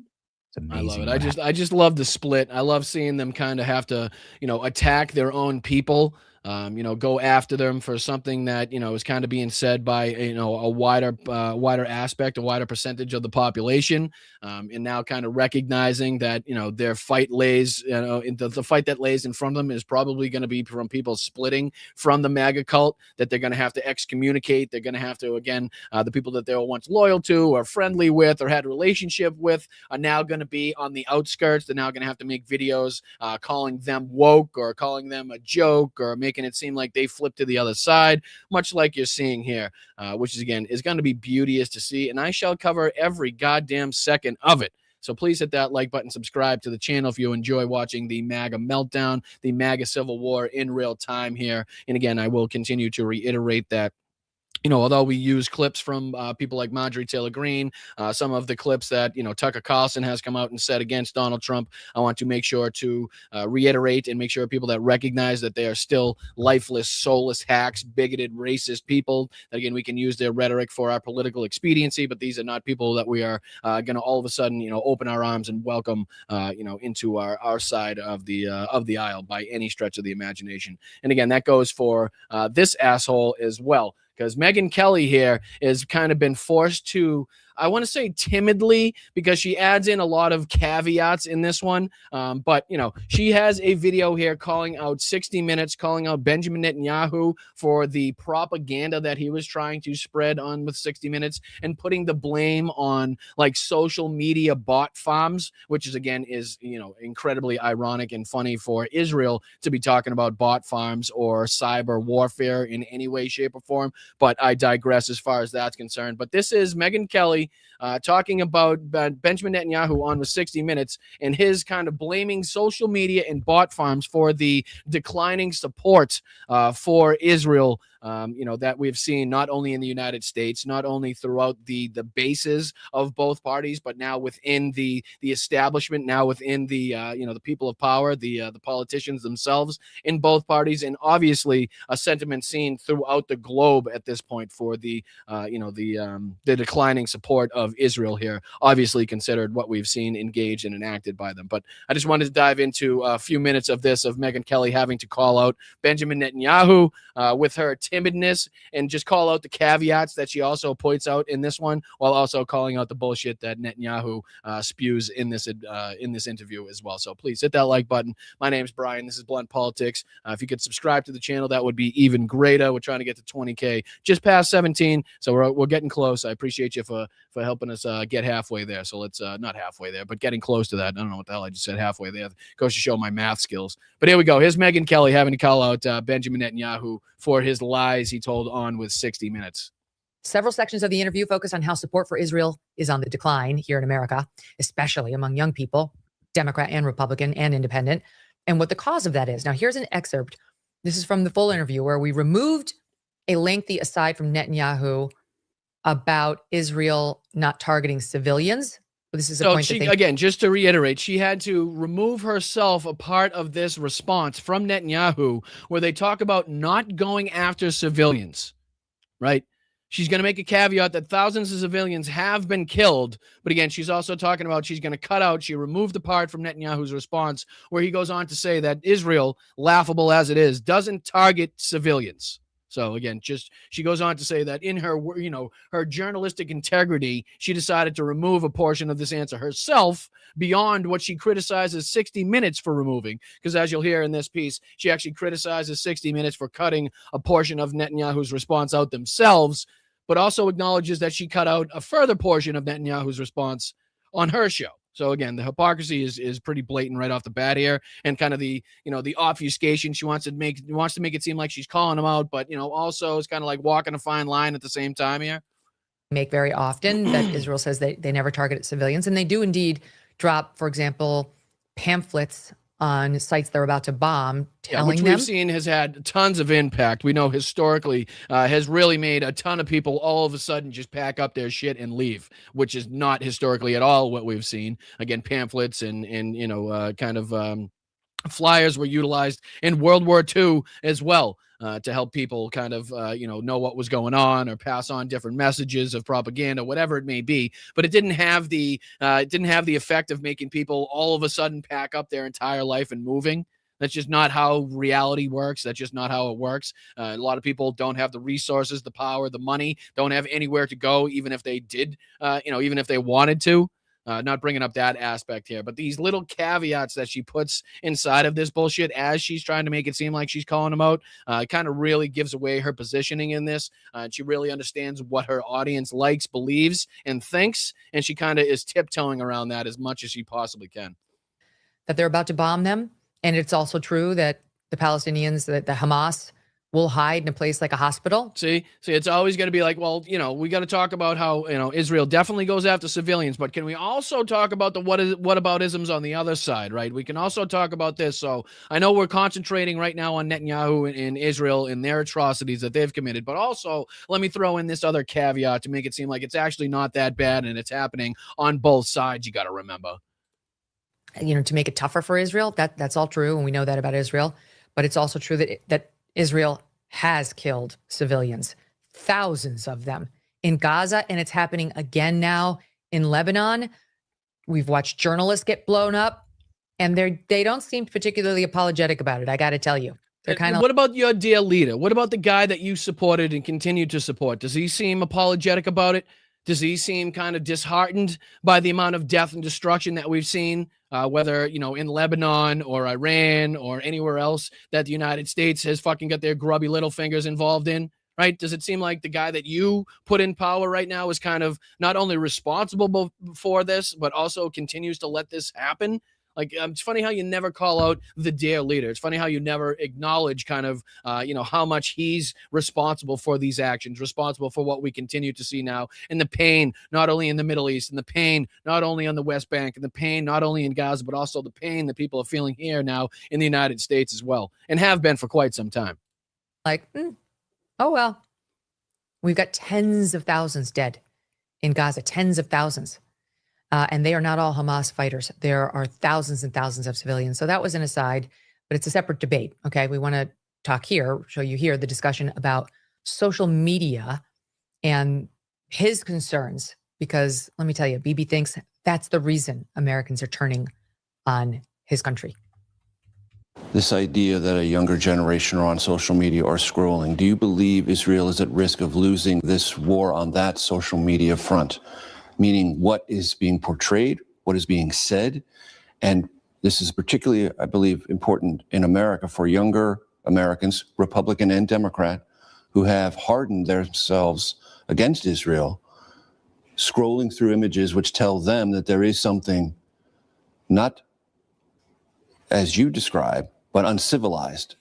And they would use words like barbaric in Gaza and in Lebanon. We have seen the deterioration of the support for Israel in the United States almost, I would say it correlates almost 100% with the geometric rise of social media.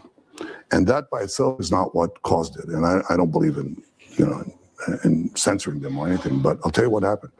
We have several countries that basically manipulated social media with bot farms, with fake addresses, to break the American sympathy to Israel, to break the American-Israeli alliance because they think it's in their interests. Again, people, it's And they- it's not what you saw with your own eyes. It's not what you've seen reported. It's not what you've seen off of, Reddit videos, Telegram videos posted on different channels throughout social media, covered by multiple media outlets and resources and different humanitarian organizations. It's none of those things. It's none of the numbers that we've seen come out, none of the images that you've seen of what Gaza now looks like, of what places in Lebanon now look like. It's none of those things that, again, has gone to, to aid the decline in support for Israel. It's the bot farms. It's these different, bad actors and bad players all around the world that are flooding the social media airways with propaganda and fake stories and shit like that. It's not really what's taking place. It's not what you've seen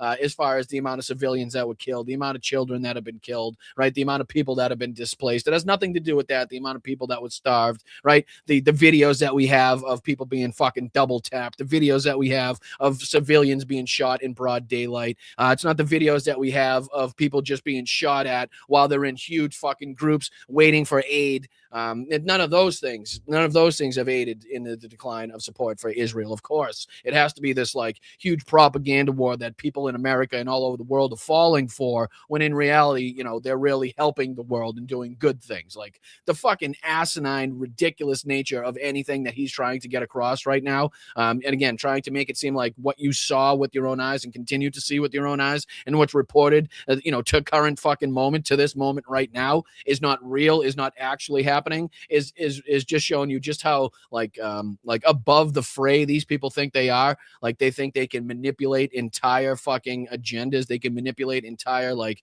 I don't even know what you'd want to call it, like entire wars, entire, geopolitical situations, just based on their rhetoric, past what you guys are seeing with your own eyes and the effects that we're all feeling from those engagements, from those wars. It's crazy. Again, there's a lot more of these moments from this interview. We covered one the other day as well on the last show that we had. But it's the blatant lies, the blatant bullshit from this asshole. Like we always say, two bottles of champagne ready to go. One here for the old good US of A, and one for over there when these people finally take their last breath on this fucking planet. But yeah, just to kind of point that out, the hypocrisy from Megyn Kelly, obviously being responsible directly for now getting us involved in these situations after everybody for years and years and years told you that this was a possibility, that this was going to happen, right? That they've been trying to drag us into these wars, and Donald Trump's just the fucking schmuck that was dumb and gullible enough to let them do it, right? It's crazy. It's nuts. But that's Benjamin Netanyahu on with his 60 Minutes trying to blame social media and bot farms. And again, the hypocrisy of Israel talking about bot farms and social media warfare, propaganda, anything like that is fucking completely laughable in and of itself. So, all right, let's dive on to this next story as well, because this was a doozy. When I saw this one, I was kind of a little bit alarmed, obviously, to see what's been going on, and obviously shocked. Well, not really shocked that you're not hearing much from the administration on this, or again, the alliance, or the partnership of these two nations and what's been going on, considering, Donald Trump loves to portray that he's so heavily invested and involved in, seeing the, these powers and these bad actors all over the planet not have nuclear weapons. Not being able to utilize those nuclear weapons. So this was a story that I saw here. This is a CNN clip. A Russian ship carrying nuclear reactors sank. Where was it headed? And I'll give you a hint. It wasn't a friendly nation. So let's just see if we can dive into a couple minutes of this. Again, a Russian ship sinking with nuclear reactors to the point where Russia had to send down like fake expeditions, literally laid on top of this site for like 4 or 5 days. Explosions were heard in the area, so they were obviously trying to get rid of whatever evidence remained, whatever remnants of whatever they were carrying remained. So you can see that it was definitely substantial. There was even questioning of the Russian captain of this vessel, who seemingly gave the game away on what cargo they were carrying and where they were going. So again, funny that we don't hear anything as far as pressure from the president of the United States being placed upon, I don't know, say Vladimir Putin for, again, his alliance with North Korea, his willingness to, again, send over information or help intelligence to the Iranians, his alliance and partnership with the Iranians in general. Like, none of that seems to be a big problem. None of that rhetoric seems to be coming up as far as, again, Trump putting pressure on the Russians to end their war in Ukraine. But, you know, that's because we know they're buddy-buddy, and Donald Trump would love to live the rest of his life in the anus of Vladimir Putin. So, again, this is CNN. A Russian ship carrying nuclear reactors, you heard that right, carrying nuclear reactors was sunk, and this asked the question, where was it headed? So if we could just dive into a couple minutes of this, I found this to be, quite thought-provoking, if you will. A mystery in the Mediterranean. The possible torpedo. Let me turn it up just a second. I think I had to turn down. Yeah, there we go. Of a Russian ship to stop the Kremlin handing submarine nuclear reactors to North Korea begins in a quiet Spanish port. This really is the craziest of stories about a Russian shadow fleet ship that sank off the coast here in the strangest of circumstances, whose Russian captain confessed to investigators here that it was carrying 2 nuclear reactors, possibly for a submarine headed for an unknown destination. The wreckage sounds like that might be something that the United States may want to stick his nose into and find out, right? I don't know. The fact that we're now looking at, Russia and North Korea exchanging nuclear reactors to help build nuclear submarines wasn't that long ago, as I think you just saw in the first clip. I think there was, this one right here, this model that North Korea had put out, basically of, their new, what they're calling their new nuclear submarine. Is this kind of an exchange for that? Is this exchange for the North Korea soldiers that we've seen helping the Russians fight inside of Ukraine? And this is kind of like the quid pro quo. This is, again, the you scratch my back, I'll scratch yours. You send us your soldiers, I'll send you the nuclear information, the nuclear intelligence, or again, the resources and the actual parts that you need to build your nuclear arsenal, to build your nuclear submarine fleet, whatever it may be. I don't know. It just seems like an issue. Just seems like an issue that we'd want to kind of mitigate, that we'd want to see kind of what the fuck's going on if, North Korea's, have this partnership with Russia to just be exchanging nuclear reactors to help build a shadow nuclear submarine fleet. I don't know. It just seems like newsworthy stuff to me. Begins in a quiet Spanish port. This really is the craziest of stories about a Russian shadow fleet ship that sank off the coast here in the strangest of circumstances, whose Russian captain confessed to investigators here that it was carrying 2 nuclear reactors, possibly for a submarine headed for an unknown destination. The wreckage of all of which the Russian military spent a huge amount of time and effort destroying. The incident is shrouded in silence, but concerns the most serious of issues: weapons proliferation between 2 nuclear powers and force being used to stop it. The Ursa Major ship loaded up near St. Petersburg in early December 2024, on paper bound for Vladivostok with a cargo of 2 huge cranes. So actually, to put 2 stories together, Ust-Luga here, you can see, was actually one of the ports that was struck by the Ukrainians not long ago. So to kind of tie the 2 stories together there. 100 empty containers. It made another stop, loading 2 large manhole covers. You can see them in blue here, along with 2 white pill-shaped objects, which will later prove important. It set sail, a shadow fleet ship used by Russia in Syria. The Portuguese Navy followed it from above. You can see the blue covers here, until just before it ran into trouble in Spanish waters. It was way further out to sea when the Ursa Major, on the 22nd of December 2024, suddenly slowed, and Spanish rescuers noticed this and they radioed to ask if anything was wrong. The ship insisted it was fine and could deal with the situation.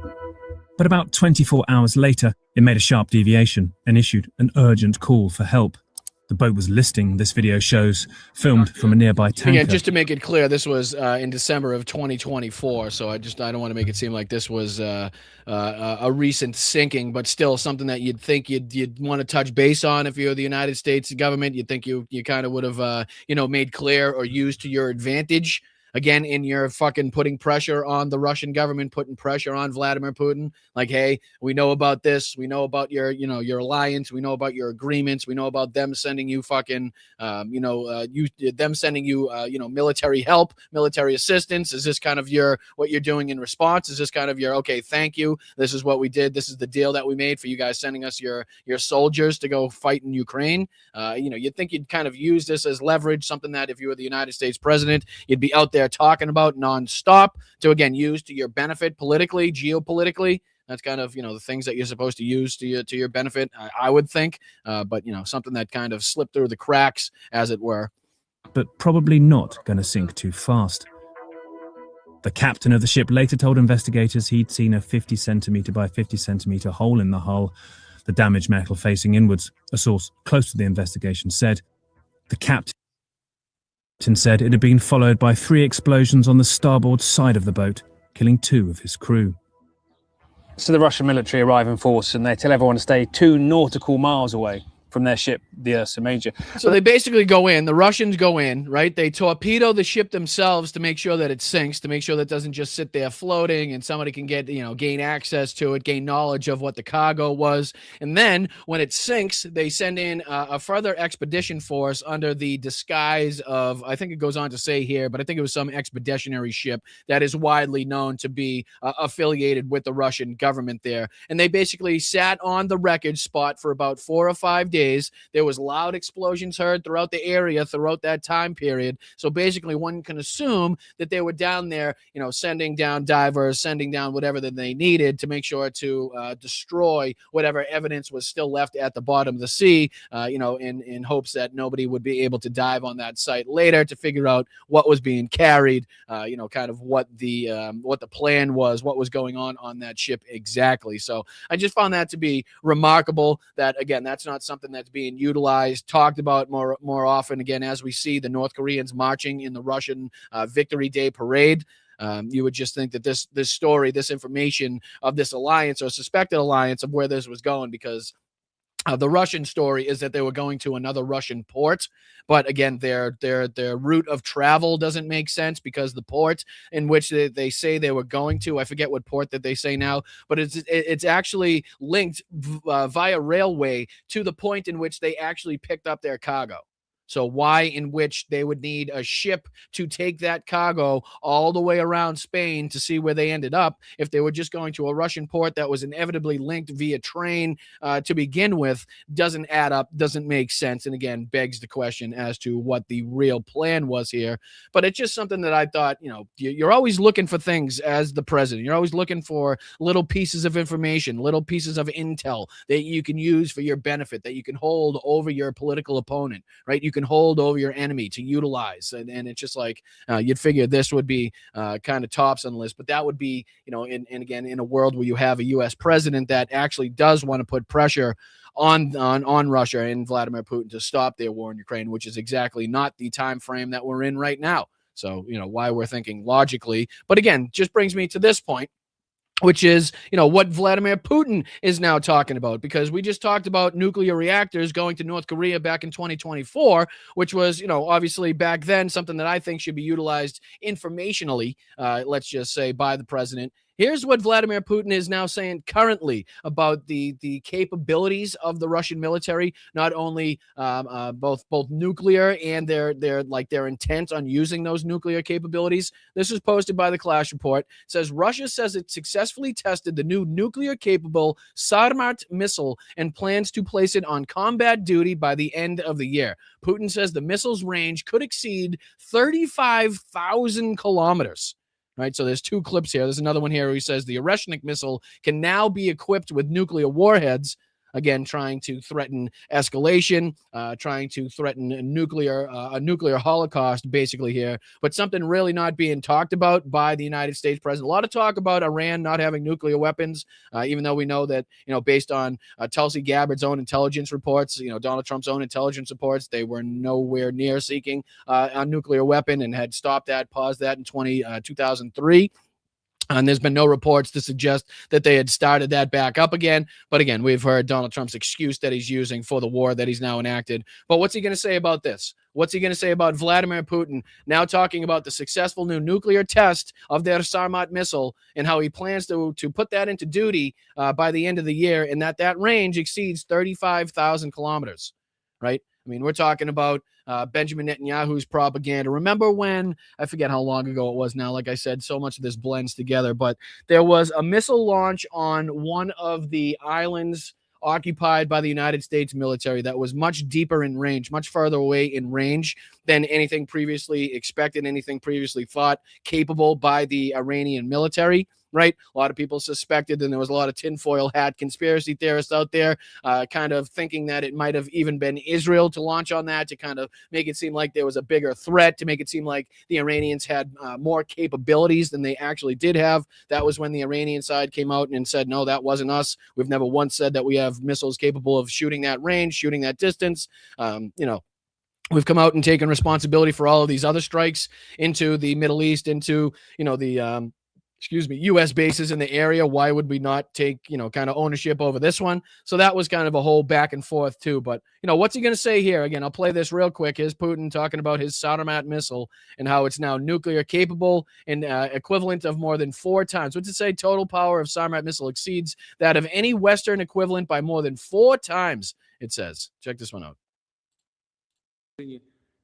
Ракетному комплексу «Воевода», как только что было сказано, еще советского производства.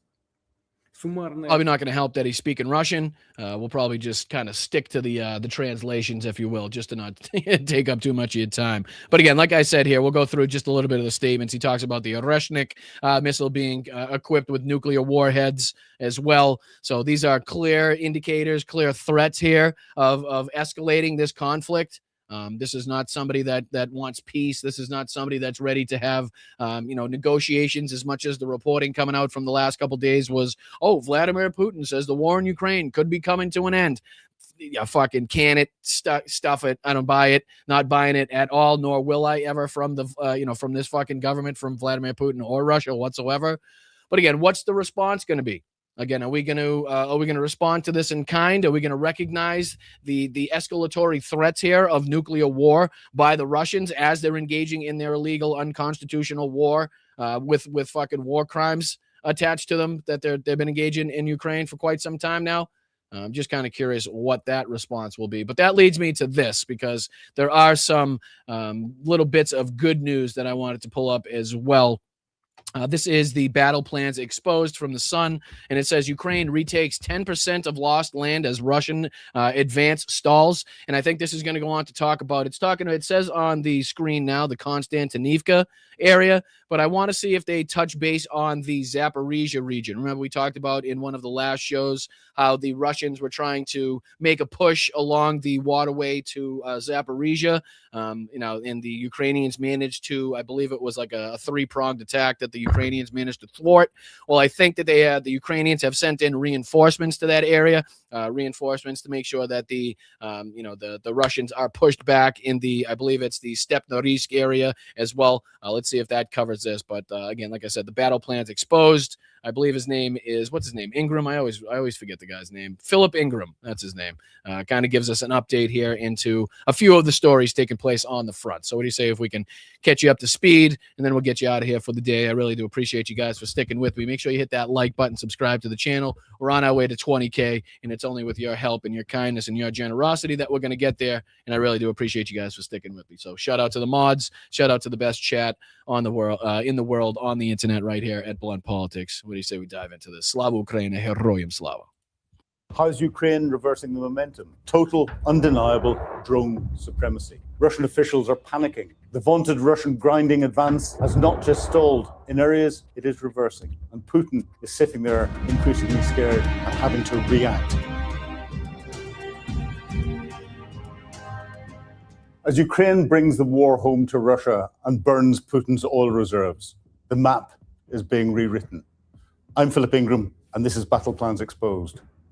Think back 4 years. Russian tanks were rolling towards Kyiv, and the world held its breath. Who would have thought then that today it's Ukraine dictating the pace and hitting Moscow where it hurts? This operational reality is sinking in for Putin. A leaked European intelligence report highlights a man in the grip of increasing paranoia, terrified for his own safety and that of his inner circle. This seems to be more widely reported too, by the way, something we've been talking about for a few weeks now, as you know, Vladimir Putin's kind of distrust of the people that are closely associated with him, the people that are working around him, you know, the people that are behind him, kind of pushing him for more advancement into Ukraine. And then also the segment of the people that are recognizing the harm done to the Russian economy, obviously the harm done to their geopolitical stance on the world stage, and wanting it to come to a conclusion. So we've talked about, you know, Vladimir Putin avoiding his dashes, you know, his billion-dollar estates all over the place where people can kind of assume or know when he's there based on kind of the movement or activities around there. Obviously, he's worried about the Ukrainians tracking him. He's worried about people, you know, like I said, in his own country throwing him out of a window if they get the opportunity at this point. But this is being kind of more broadly talked about, more widely reported. So, you know, something that kind of maybe be based in reality more than even we expect at this point. And he has every reason to be. In a major blow to the Kremlin's wallet, Sweden has seized the Russian Shadow Fleet tanker, the Yin Hui, in the Baltic Sea. At the same time, Kyiv's so-called kinetic sanctions are hammering the industrial heartland of Russia. I still love that. I can't get enough of the kinetic sanctions term. I mean, it really is spot on. A beautiful term associated with these strikes that, again, are trying to mitigate the benefits that Russia could see from the increase in oil prices driven up by Donald Trump's disastrous war in the Middle East. So the kinetic sanctions that continue, again, I love the phrase, love the term. Drone strikes have lit up refineries and plants in Tuapse, Cheboksary, and Perm, targets deep inside the motherland. On the tactical level, Ukraine's drone dominance continues to bite. Despite the meat wave tactics, Russia has failed to make any meaningful progress in the fortress city of Kostantinivka. We'll analyze all of this and more. But first, let's take a look at the latest clips from the front line. So first up, here's an extraordinary update on this Ukrainian attack. Drones successfully obliterated an £18 million Mi-28 Havoc attack helicopter and a £15 million Mi-17 transport helicopter. This wasn't a lucky shot near the border. This was a precision strike 150 kilometers behind enemy lines in Russia's Vrozhny region. Ukrainian Unmanned Systems Forces, the USF, discovered 4 helicopters at a makeshift field airstrip, sitting ducks while they refueled and underwent maintenance checks. Major Robert Brovady, or Magar, confirmed the drones were steered directly into the engine compartments to ensure maximum internal damage. But the strikes didn't just take out hardware. They hit the crews, or at least one. A maintenance specialist was killed on the spot. So we actually played this on the show a couple weeks ago when this took place, if I'm not mistaken. And again, this is an update on the person you can see in the video that was unfortunate enough to be on top of one of these helicopters as it took a shot from a Ukrainian drone. Evidence suggests that Captain Chukharov was the specialist caught in the drone sights while servicing the Mi-17, with his obituary appearing just 24 hours after the attack. This operation was a masterclass in collaboration between the 429th Achilles Brigade and the 43rd Artillery and the SBU Alpha Special Forces. For the cost of a wing-type drone, Ukraine has wiped out over £30 million in Russian aviation assets in a single afternoon.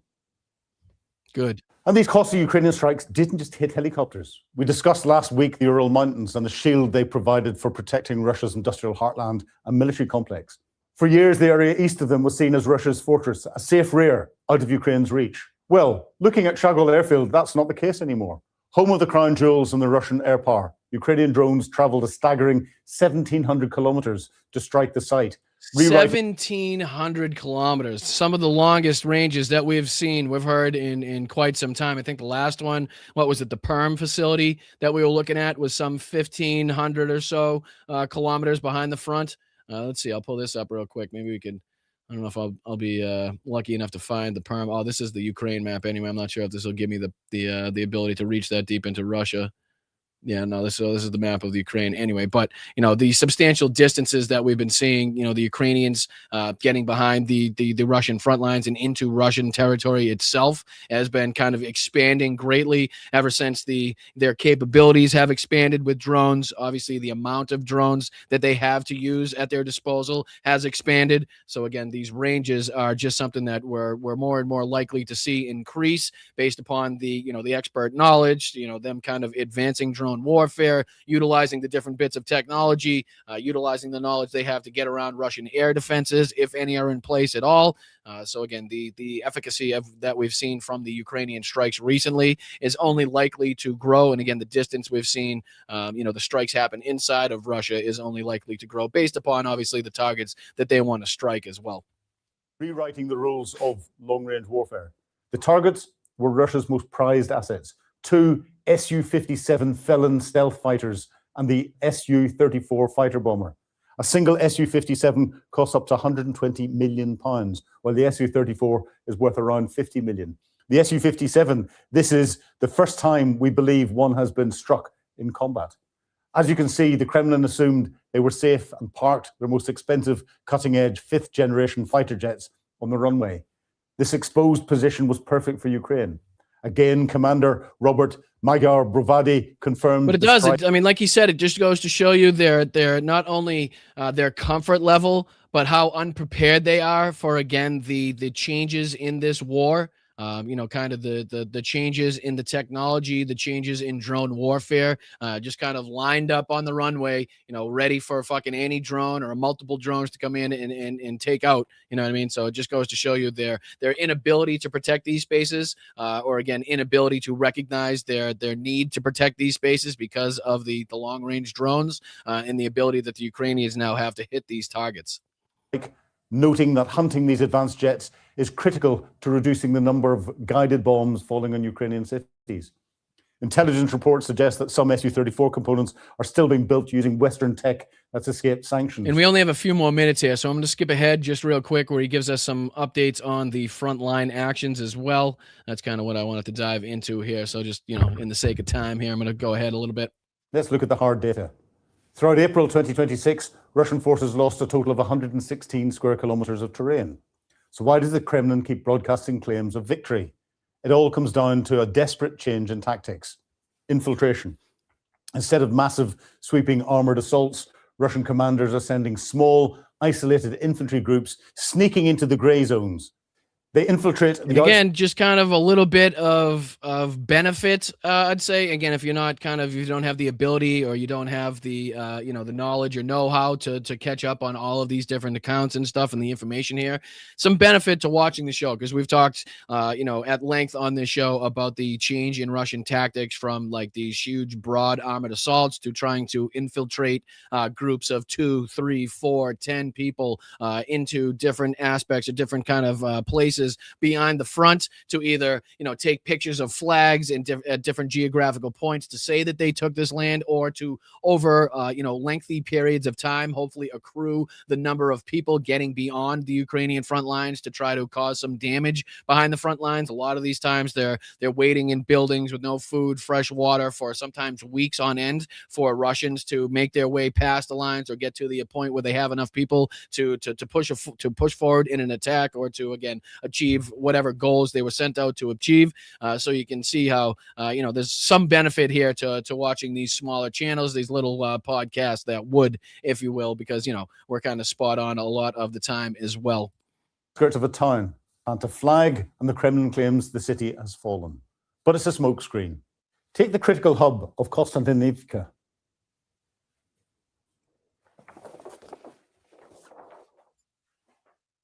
Konstantinivka. Russian forces first infiltrated the eastern outskirts 6 months ago. Their progress since then, they've managed to advance into a pathetic 0.7% of the city's edge. In fact, the Institute for the Study of War delocated footage from this week, and that shows Ukrainian forces actively counterattacking and advancing in those exact same eastern sectors. wiping out these isolated Russian squads. And that's much like this part that I was talking about before this as well, because if you zoom in here to this area on the front lines, this is the area in which we were talking about the Russians were trying to sneak, they're trying to use the bank here to try to sneak up here into Zaporizhia. Zaporizhia is going to be right here, as you can see. But again, we talked about how the Ukrainians sent in kind of a three-pronged attack to make sure that they could push back the Russians that were trying to advance in this area. And I believe it was Denis Davidov that had a report recently that suggested that the Ukrainians have stepped up not only with forces in the area, but also in their kind of abilities to push the Russians back here, which is obviously a good sign in and around Stepnorisk, as we've been talking about. So you can kind of see here. I don't know if the battlefield here on Deep State really acknowledges it so much. We'll go back a couple days here. So not much by the Deep State map has changed in this area, but he did say on Dennis's report that it wasn't showing up on the map yet, but there are multiple reports from people that do have knowledge of the area, knowledge over the situation in that area, that were talking about the efficacy of the Ukrainians in pushing back, and or at least holding off the Russians in that area that are again trying to make a push towards Zaporizhia up here. So again, something that we are going to have to keep our eyes on. But let's just see if there's anything else that we can learn here about the frontline updates. Appreciate you guys. How's Ukraine reversing the momentum? Total, undeniable drone supremacy. The ISW confirms that Ukraine's unmanned systems forces are now operating on an entirely different level, executing a staggering 11,000 combat missions every single day. 11,000 combat missions by the Ukrainian drones every single day. And that number is only going to continue to go up. It's only going to continue to grow as far as being an issue for the Russians out there on the front and even behind the front and even in Russian territory themselves. As we continuously talking about, like I said, I believe it was a few days ago that the Perm establishment was hit once again.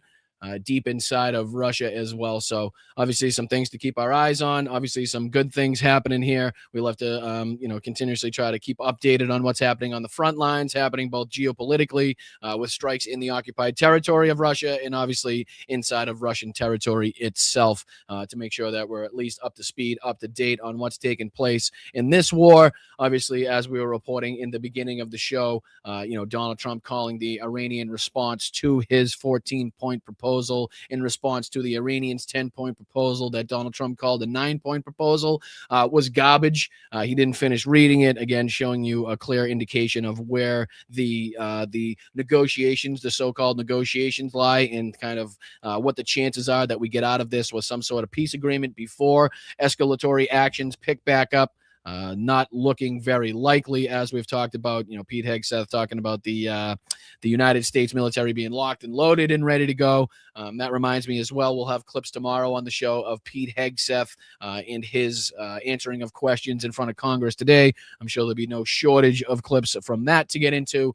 But I wanted to give that the time that it deserved. I didn't want to just fly through some of those clips. I'm sure there's going to be a few of them. So I appreciate you guys. Thank you once again for a great show. Thank you, everybody that's now joining us for the first time here at Blunt Politics, giving me the opportunity to bring you guys the news, the facts, my opinions, building up this community that we've built here. Thank you so much to the mods that make it possible. Thank you so much to the chat that make this possible. Thank you to everybody that subscribes, that likes, that gifts, that sends in a buck or two. Again, the Venmo up in the corner, $1 or $2 is all we ask for. Anything above and beyond that is totally up to your financial capabilities. I do not want you taking away from any other aspect of your life. If you can, do away with the buck or two every month and not worry about it, not have it impact, other things that you need in your daily life, then those are the people that I'm really looking for. So I appreciate everybody that likes, shares, subscribes, all the free stuff. If you put emojis in the chat, if you leave a comment after the video's posted, it doesn't cost a dime to do any of those things, and I really do appreciate it. You can sign up at YouTube for a YouTube membership just underneath me, less than a gallon of gas for a whole month for a YouTube membership here. And then you can obviously go to patreon.com/BostonBrian. 3 great tiers on there. Thank you guys so much again to everybody that showed up last night for the VIP Zoom. Love you guys very much. Appreciate you guys and respect you guys for all the love and support that you've shown for this channel. Again, the backbone of the communities is everybody that, make sure the lights stay on and food stays in the belly. You know what I mean? So what do you say we get into thanking some people, as we always do at the end of every single show, every single podcast? You guys deserve the shout out. You guys deserve the appreciation and the spotlight because, again, you guys are the people most responsible for keeping these channels going, whether it's mine or other independent creators. You guys don't get the love that you deserve. You guys don't get the shout outs that you deserve. Everybody's ready to infiltrate you with ads and shit that you need to buy and things that you need to contribute to without giving you the love and the support that you guys deserve and the recognition of how difficult it is today to not only carry out your life and to pay for things that you need in a daily life, but to support all of these extracurricular things as well. So again, I want to make sure that I'm recognizing that as well. I want to make thank you so much to Jeff. Appreciate you, brother, on Venmo today. Thank you for the 420. MTG wins a big dick measuring contest with Benny Johnson 8 days per week. MTG, the biggest cock on the religious right. You guys fucking crack me up, Jeff. I appreciate you, brother. Thank you so much. Thank you so much to Geneva. Oh, Geneva, you're amazing. You really are. I can't thank you enough for your kind contributions. I really can't. Geneva says, thanks, Brian, for another great show, except for making me look at Trump for that long. I know. I'm sorry. I apologize. And the time is coming to an end. It really is. It's coming to an end where we're going to have to be, required to either listen to something that he said or to look at his saggy neck, to look at him fucking decompose in front of us like an orange left out in the sun in Florida for about 87 years without any rain or hydration whatsoever. At that point, did I get rid of the picture? I think I did get rid of the picture to try to free up some space, but oh no, I didn't. It's right here. Oh no, I didn't. No, I didn't. No, I didn't. Whose hands are those? Whose hands are those?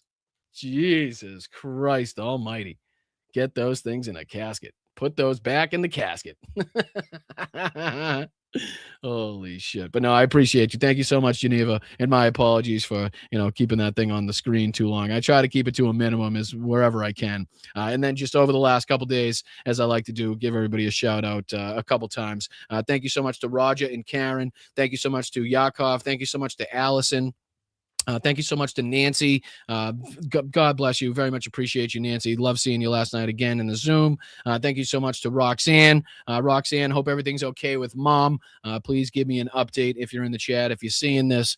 Unfortunately, Roxanne's mom had a little bit of a spill, we'll say, last night. So we're just hoping everything was okay. She was kind of waiting outside of the ER last night and just was nice enough to pop into the Zoom. She didn't have to do that, but was nice enough to pop in. So sending love from everybody here in the chat. Roxanne, hope everything's okay. And then over the last couple days, like I said, thank you to Tom and Victoria, Cynthia. Thank you so much to Peter, Debbie, Moms, V. Sawyer, Jenny Faye, and Corey. Great to see you guys last night in the Zoom as well. Nina, a bunch of you guys over the last few days. So appreciate you. Thank you so much. And then everybody over here on the YouTube side of things. Thank you, Jeff. Again, no coffee and never tried lobster. Can we trust Boston Brian? You're not supposed to tell anybody that.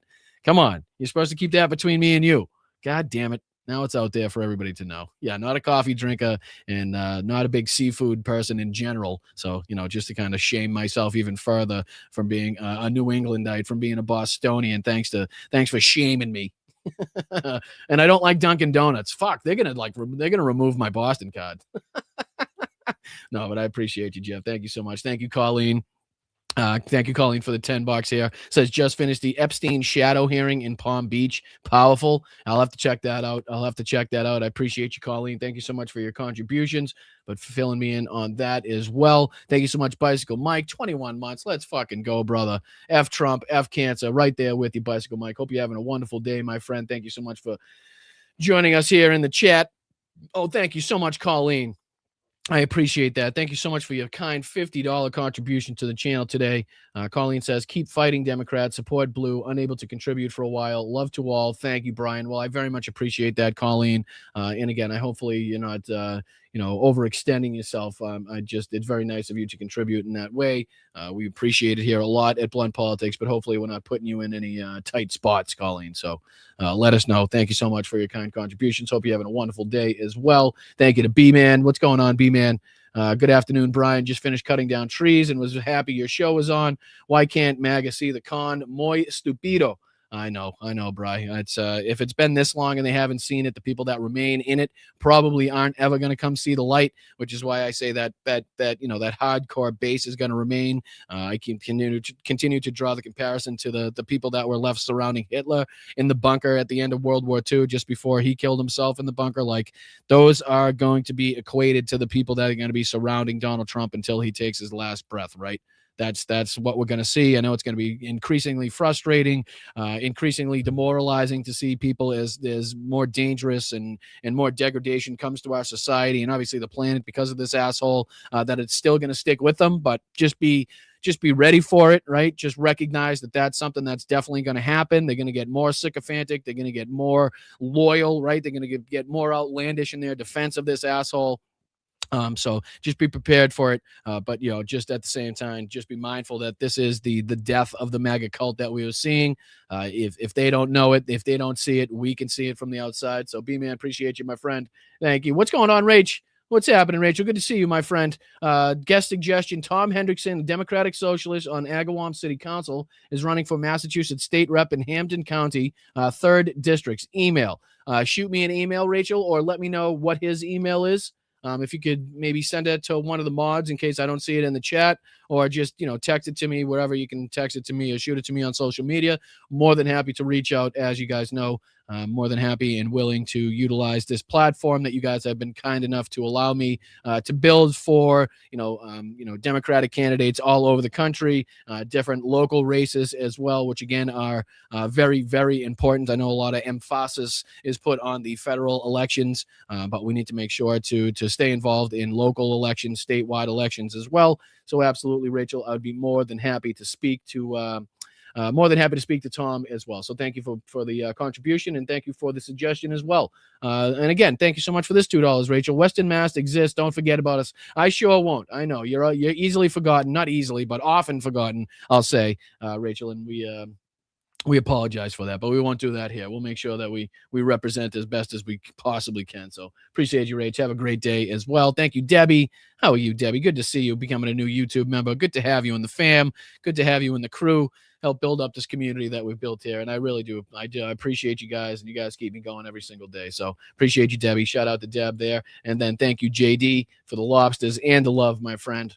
Another great day here at Blunt Politics. I appreciate the chat more than anything. Thank you again to all the new subscribers on YouTube. I think we just passed 6,000 on Facebook. We just passed 20,000 on Instagram. We just passed 246,000 on TikTok.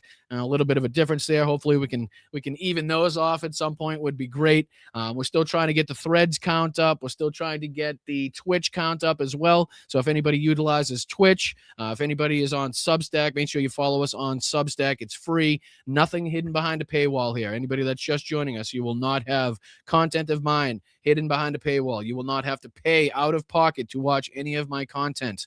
I find that utterly reprehensible when people have been supporting a channel for years and years and years, and then all of a sudden you need $10 to watch this video or to hear this important this important bit that we did, this important update that we've done, or this important fucking interview that we did, or whatever the hell it may be. There's no membership only chats. Anybody's gonna come in here, and even if you don't spend money, and if you don't have money to spend, you're gonna be able to engage. That's the whole point and purpose of independent media. People to come in. We're not going to shut anybody off.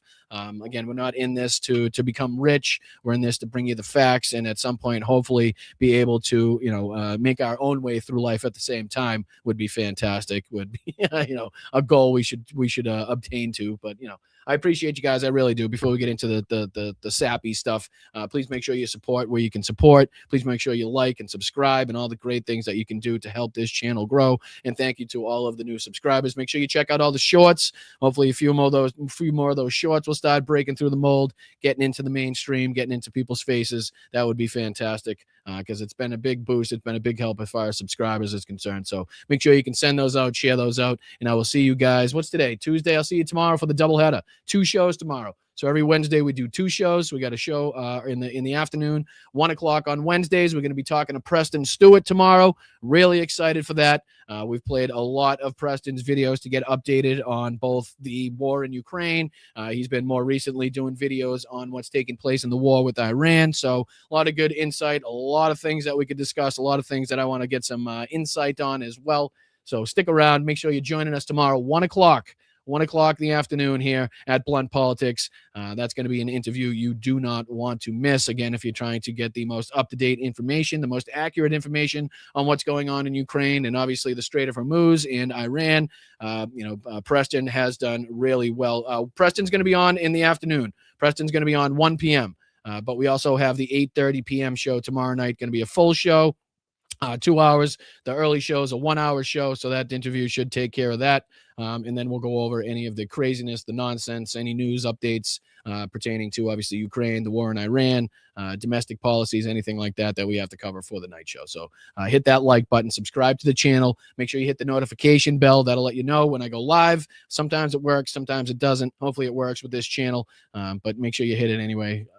Please, if you can, if you will. And I'll see you guys tomorrow for the doubleheader. And then again, shout out, make sure you subscribe to Preston's accounts, Preston's channels out there on YouTube. And I will see you guys tomorrow for the interview. Thank you guys. Hit that like button on the way out. Thank you to the mods once again. You guys are fantastic. Love, appreciate, and respect all of you. Make sure you stay loud, stay proud, stay aggressive. Keep your head on a swivel if you get out there and you celebrate and protest and whatever it may be. Make sure you're staying safe out there because we need you guys around. We have some big fights, some big battles coming up, and I appreciate you guys sticking around and joining the fight, joining the family here, joining the opposition, joining the resistance here at Blunt Politics. So hit that like button on the way out. Thank you, guys. What's up, Andrea? How are you? Good to see you in there. Good to see you in there. What's going on? I appreciate you for hanging out with us. Thank you. Good to see you guys here. What's going on, Kay Parker over on Facebook? Appreciate you guys. Thank you so much. What's up, Luck Dragon? What's going on, WW? Hey, Tiff. How are you? All right. Hit that like button on the way out. I'll see you twice tomorrow. Share the show out if you can. Help us get to 20K. And I love you. I appreciate you as always. And I'll see you tomorrow. Thanks, guys. Thanks, guys. Appreciate you.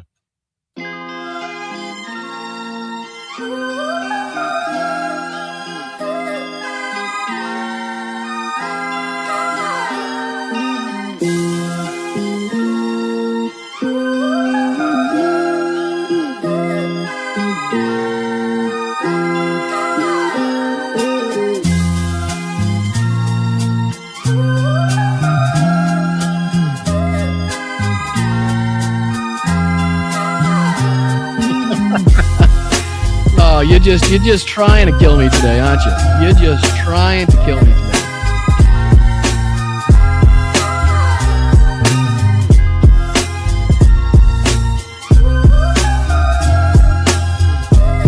Not a big sandwich guy.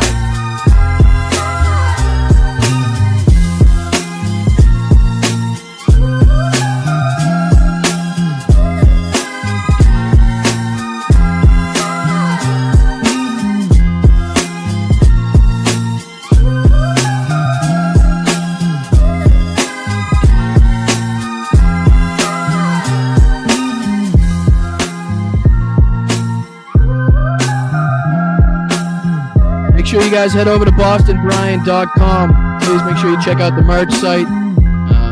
Вітаю, Бостон Брайан. Мій позивний танцор. Я представник 72-ї бригади.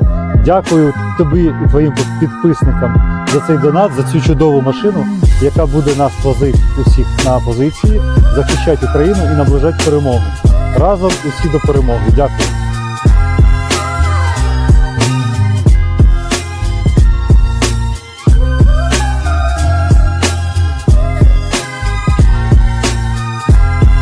Oh, that's a good idea, Jess. I know he dropped his own podcast, too, so I don't know if he's doing any guest appearances, but that'd be cool to have Brian back on the show to talk about his new drop, his new single, his success that he's seen, and his tours that he's done. That'd be a good interview to get him back on. Maybe I'll reach out.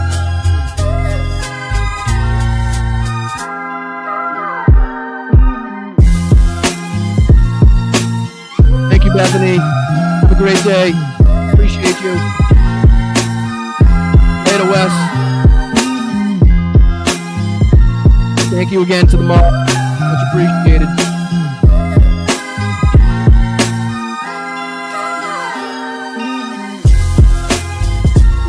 that's into romance novels as well. Great point, Tiff.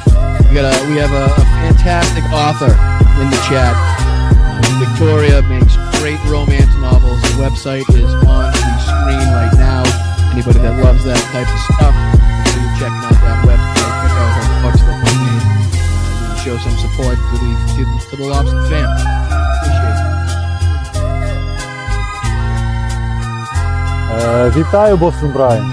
Мій позивний танцор. Я представник 72-ї бригади. Дякую тобі і твоїм підписникам за цей донат, за цю чудову машину, яка буде нас возити усіх на позиції, захищати Україну і наближати перемогу. Разом усі до перемоги. Дякую. God bless the United States. For miners, do we love miners? I love miners. Nothing bad can happen. It can only good happen. The kidney has a very special place in the heart. It's an incredible thing. It's a new form of vicious violation to our country. But he said, is that a Trump statement or is that real? Thank you, Yakov. I see that Venmo, brother. Thank you so much, dude. We're inviting Americans from all across the country to come.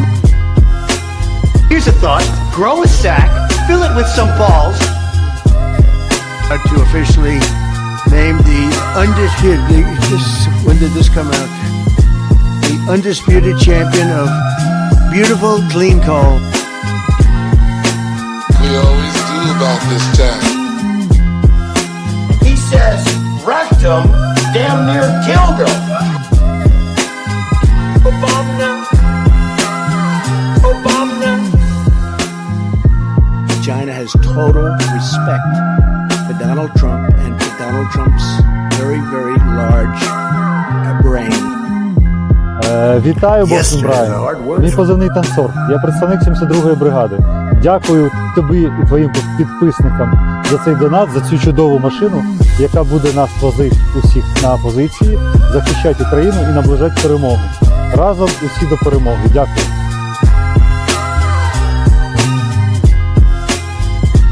White people are a mortal danger to you and your loved ones.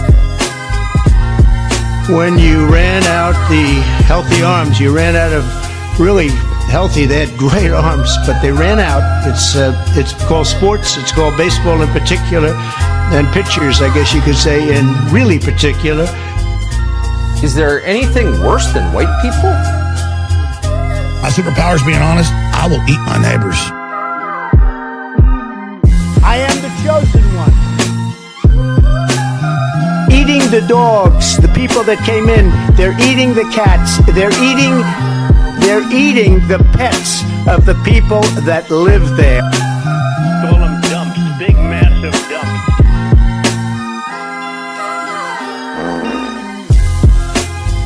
You'll have a group of Venezuelan killers, street gangs, occupying the town with MK-47s. I know that gun very well. I got to know it very well. I've become an expert on guns.